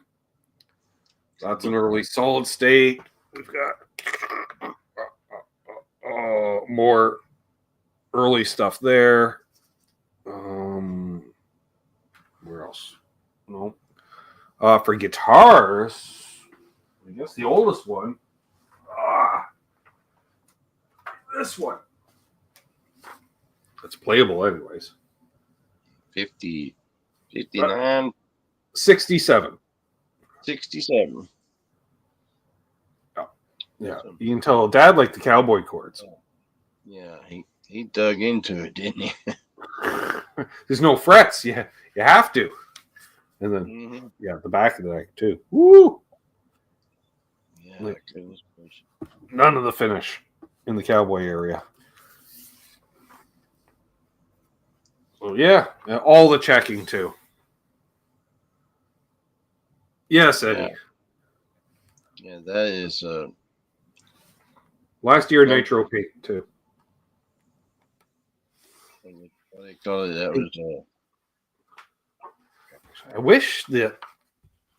Well, yeah, you can the sheer volume of checking is ridiculous.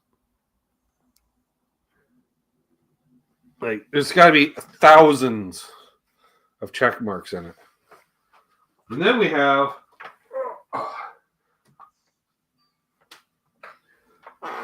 That's sort of the same, but different. I've done modifications to this one. This one's got the 6-saddle bridge, 4-way switch, but this is a 71 with rosewood fretboard. Oh yes, I love my rosewood. Fortunately, this neck is back bent. The Martin's a 72, Richard.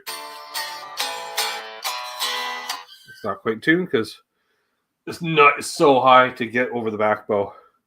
I got a replacement neck for it. So I get this neck heat pressed. Oh, I was lucky, Mark. Both of these were gifts. I can't afford to buy these. These were both gifts.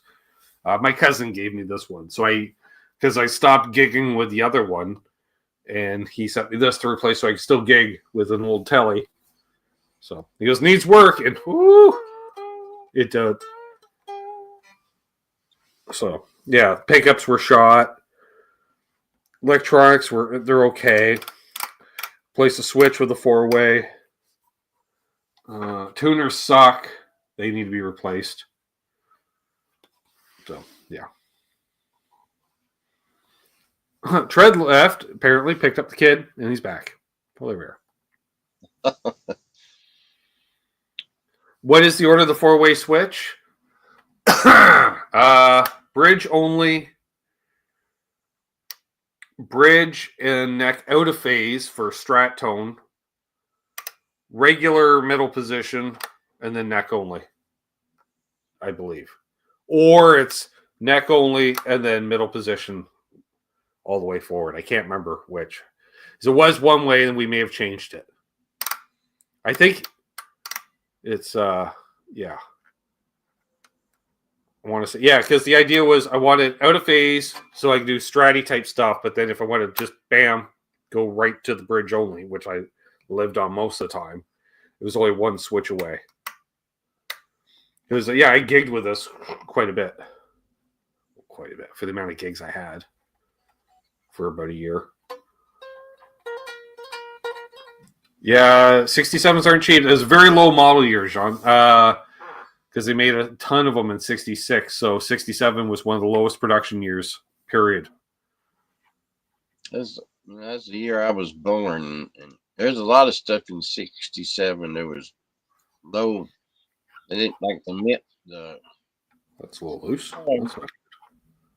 Collectible coins, they didn't even have a mint. Like, not a mint set, but shoot. Well, that needs the old toothpick. Trick. Strip screw in there for the strap lock, which I'm not surprised, but anywho's. Yeah, they didn't make a proof set in 67. They just made what they called a special mint set. Right. Coins, and that's it's weird, but It's like 3 years they did that. I think 66 and 67 and maybe 68. And I can't even remember right now, but there's a lot of things in 67 they didn't make many of. Mm-hmm. I'm one of them. Nice. Yeah, so 67 and a 71. And I got an 89 Strat back there that I bought in 91. Old man found it. Oh, found it, Brian. I use that term very loosely. I say that because Dad used to hang out at the local music store all the time. Basically, he'd come in, work the lunch shift at our restaurant, take off for the afternoon over to the music store for a couple hours, and then come back and start like the dinner hour type thing at the family restaurant. So the music store was only like half a mile down the road from the restaurant, and like not even. It was to the point where if you walked out to the road through the parking lot, you look down because Dad would always park right by the road, so you see the car, type thing. And so you just call over there. So I was up visiting relatives in Toronto, and also got a phone call from my dad, which I thought was odd. Why is my dad like, who died? Why is my dad calling me while I'm on vacation? And he's like, aren't you looking for a Strat? I was like, yeah. He said, well, I think I found one for you. Found one. He's hanging at the music store, looked over. There's a Strat hanging on the rack. They're not a Fender dealer. He's like, what's the deal with that? Oh, and then he called me. All right.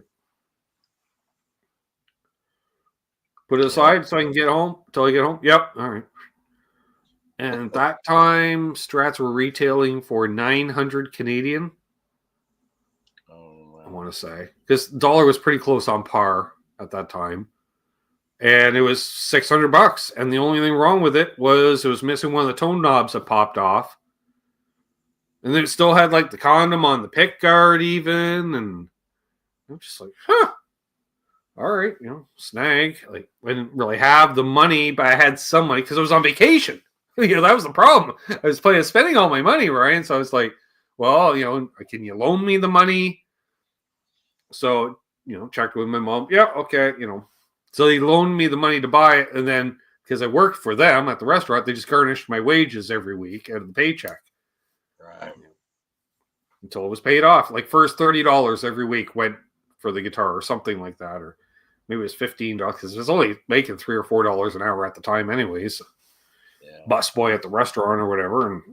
And got it paid off after, it took me 6 months or something like that, but got it paid off. And then I had a Lester Pulfus and the Strat in grade 12, Ryan. Styling and profiling. Except nobody was playing Strats and Les Pauls, really. They were all into the Ibanez's and Kramers, and because it was like the fall of 91. But then the fall of 91, this band Nirvana came out, and things changed real quick through that year in high school, I noticed. All of a sudden it was that, can you play Eruption? No. Do you play Smells Like Teen Spirit? Yes. Do you want to? No. I'm trying to learn Eruption still.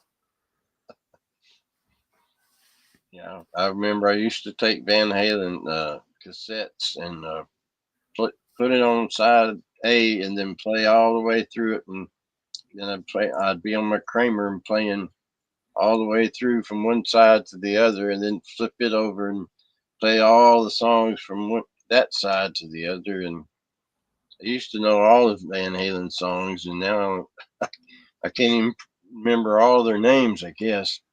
That's sad. And Bo says, so did Dad ever say repo? No. See you, Dan. Dan Gorman said it out.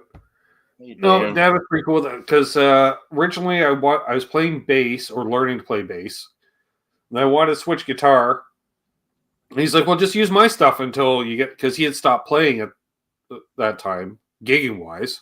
He's like, just use mine, So I had that telly into a Vibrolux Silverface, which is the cleanest amp ever, Ryan, because Dad bought it specifically because you could play at stage volume and it still stayed clean, because that was his whole thing. But you have to sound clean. I'm like, No, you don't. No. Like, and I'm like, so I plug into it, and I don't know, and I'm just, you'll love this. All right, so set it up, and I'm playing, and I'm like, fuck, I'm trying to sound like AC/DC and Kiss. That was, good. Just rock and roll. I want to play like Malcolm Young rhythm. Just learn the chords, play along. I'm sounding like Paulie Wiley do, like dang, twang, twang, and I'm like, what the fuck? I'm fiddling with the amp, keep getting louder. Like, yeah, if you basically crank it, it's going to start to break up, but your ears will be bleeding onto the floor while it's happening. Right. And so I didn't know about pedals or anything yet. And so, well, I kind of did, but not really. I'd never tried them. So come out of my bedroom, and go to the living room, and Dad's sitting there, watching TV or whatever. And it's like, so how's it going? I'm like trying to sound, like AC/DC. Oh, that bar band. He always called them that bar band because it just sounded like bar rock to him. Skinner, same thing. It's that bar band that can't decide if they're country or rock. Yeah, Dad, it's a thing. Meanwhile, he's playing outlaw country. Same fucking shit, Dad, with a touch less gain. A touch less gain. Like, really. So, and I said to him, well, I can't get the tone. And he's like, oh, well, you just got to turn up the gain. I'm like, oh, okay. Go back in the bedroom, and I'm looking, and there's a volume, and a bass, and a middle, and a treble, and then reverb, and then vibrato. There's no gain knob on the amp. That's why I come out. I'm like, there's no gain knob on the amp. He goes, no, I don't like gain when I play, so I got the amp without the gain. I'm like, you're a dink. He's, I know. Oh, Jesus. Since you're on a wild goose chase, and then just searching for tone. Yeah. There's no goose. Then I found out about stomp boxes. I'm like, oh, okay. So, yeah, that's my father searching for tone. Did he help? Kind of, but not really. Yeah. Yeah. And then I traded my bass rig for a bunch of pedals and cash, and he thought I was crazy, of course. Well, because why do you know those things on the floor for? Yeah. I remember him talking about that. Yeah, I got a Boss chorus, a Boss power supply, and the Boss distortion. And all of a sudden I'm like, ooh, okay, this is different. Yeah.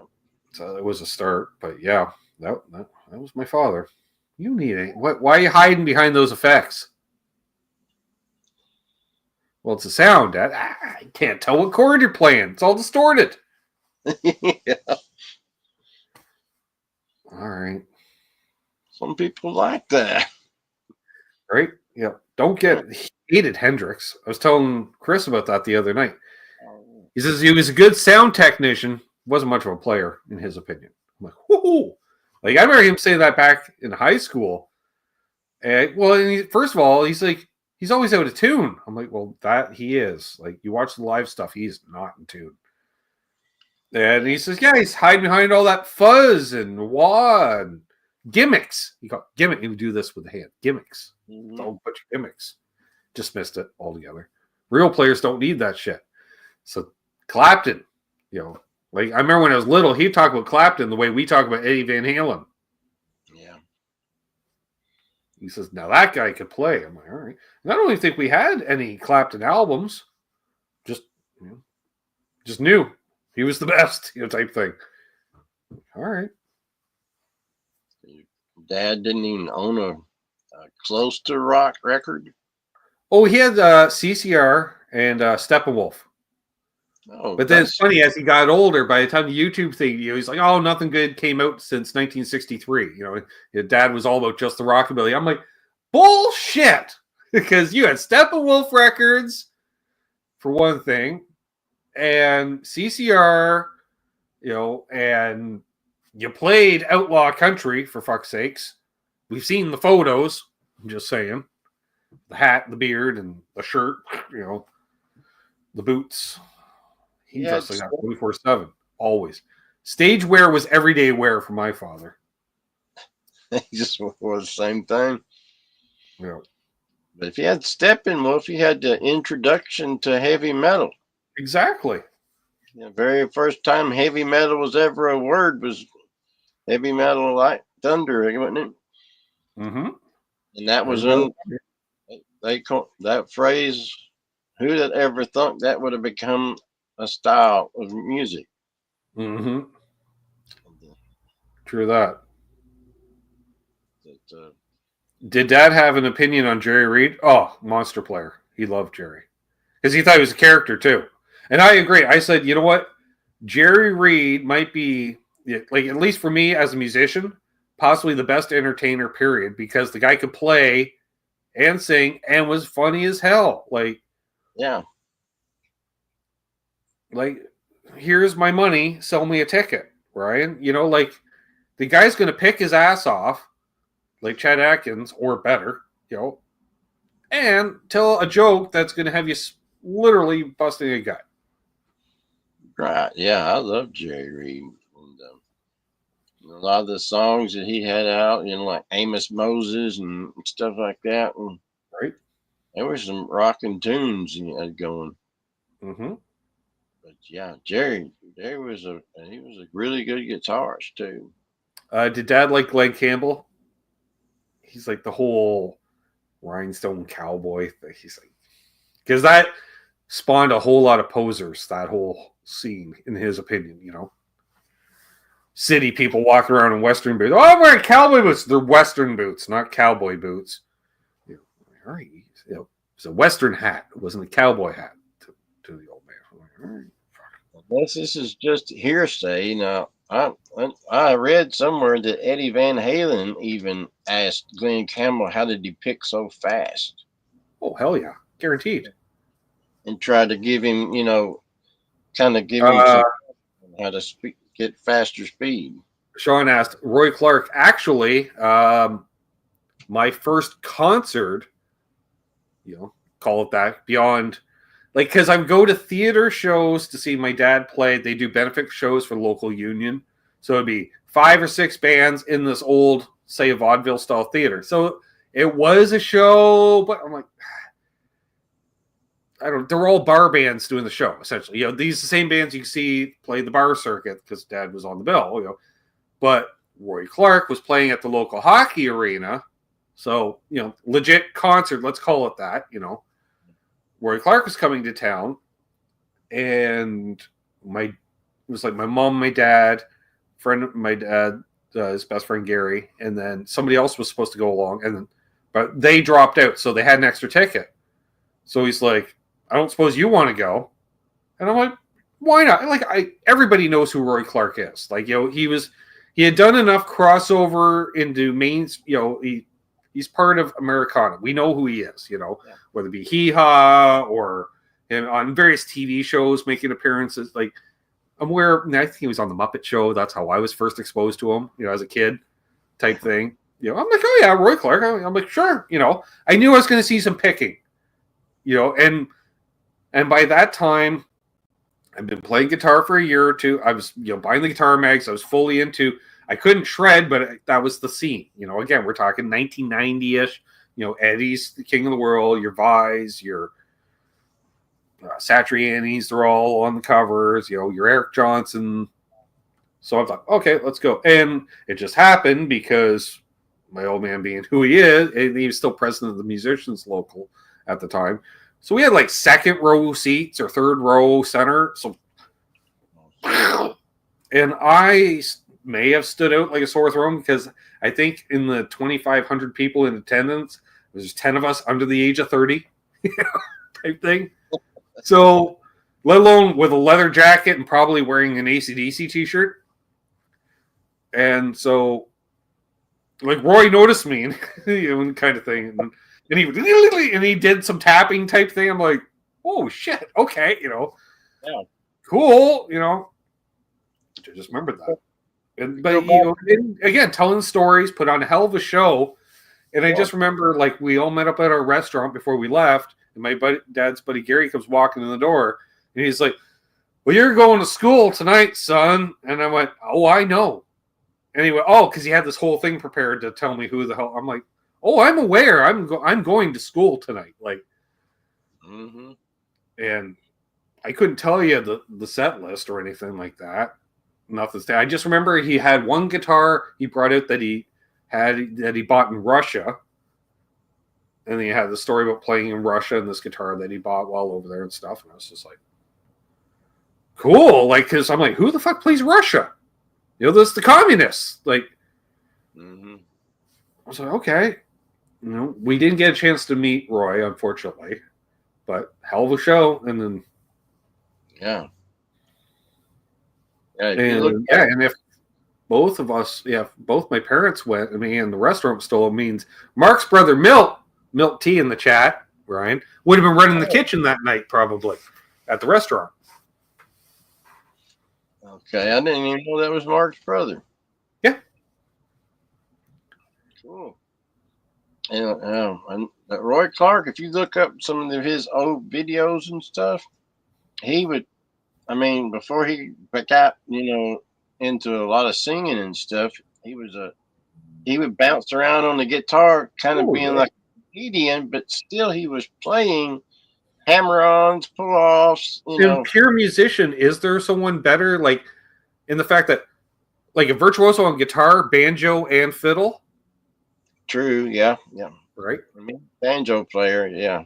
Hell of a banjo player and hell of a fiddle player. Like, and I don't know, mandolin maybe as well? It would not surprise me. Yeah, he played mandolin too, yeah. Sure, that wouldn't surprise me.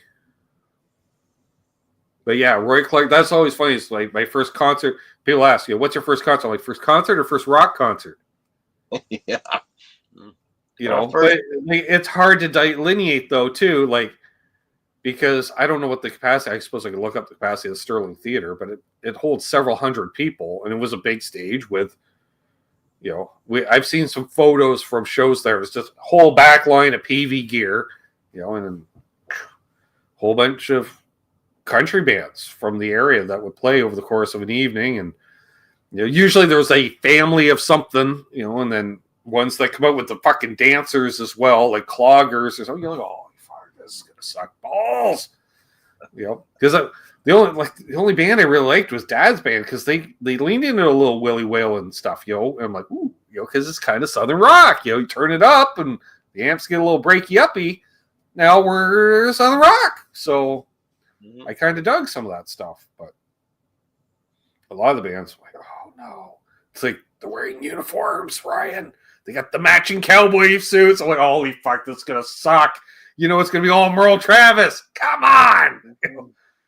Whereas I'm like, where? You're like, ooh, look at these guys. They got like leather vest. They look like my old man. They got leather vest, like Jerry Reed looking motherfuckers. You're like, okay, we're gonna get down to some shit now.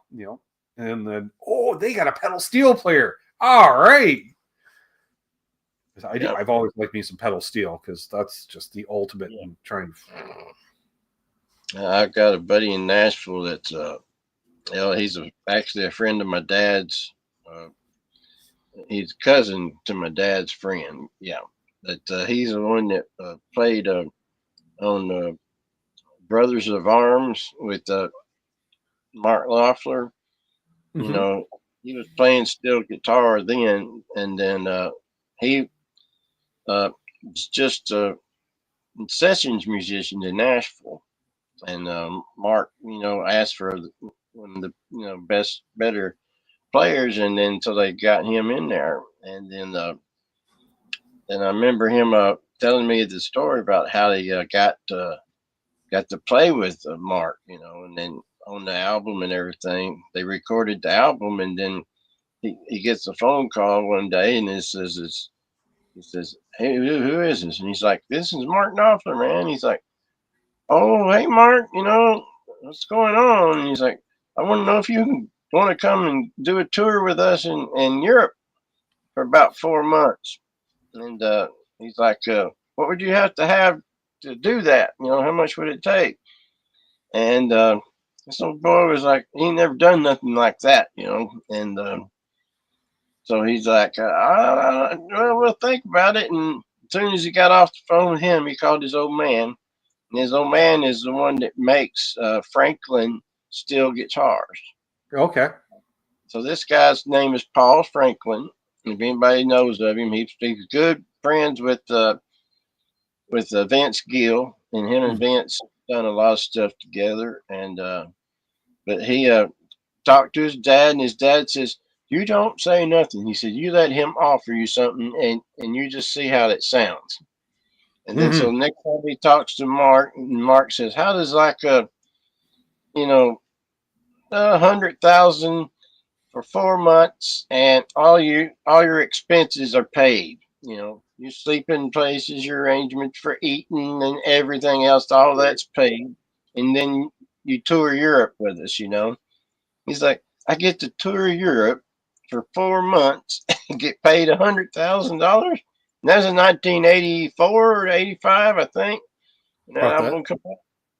And so he's like, "Yeah, that'll work." And so he got to go to Europe and all these places and stuff, and it got paid to do it. And he was really freaked out by that. But Oh, no that was doubt. that was a real change, kind of, for Dire Straits too. He put that the steel guitar in there, and it really did go good with the band. It sounded Yep. great. How about that, folks? You realize we've gone over 2 hours, Ryan? Oh man, really? Yeah. Who knew? It seemed like we just started. I know. We got 59 people still watching. Oh, great. Thanks for hanging in there, everybody. Yeah. Awesome. If you haven't already, please subscribe to Ryan's channel. Maybe one of the moderators can put the channel link in once more. Be grateful. Coming up this week, I got Canucks with Guitars tomorrow night. I'm going to play some tunes, and we'll do some bad album covers and try to embarrass Charles as much as we can. That'll be fun. Always. And what else?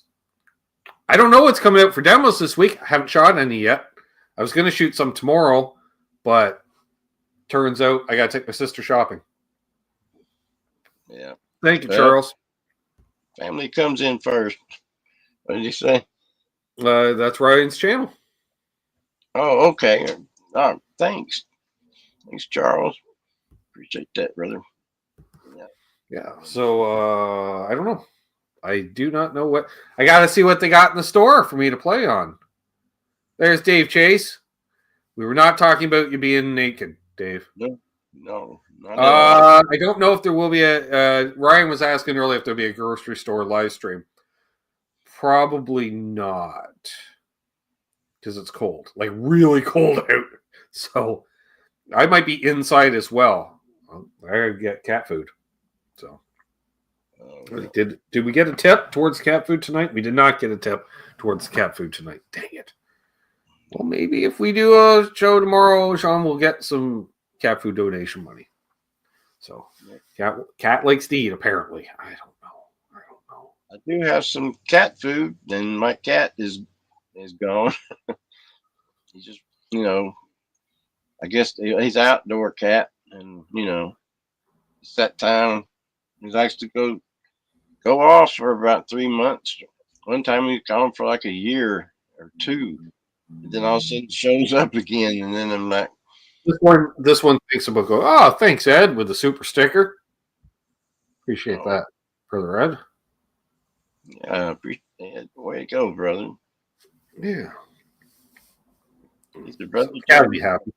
Of course, the cat. I've been dosing the cat lately too, Ryan. I picked up some catnip treat things, and cats realized shouldn't eat more than 4 at a time now, because I don't know how many give her, and she found she ate about 6 or 7 one time, and woo, bit of a trip, I guess. So the next time I gave her a bunch, she's like, "I'll just eat 4." And the next time I gave her a bunch, "I'll just eat 4, and then I'll have the rest later." I was like, "Okay." It's like,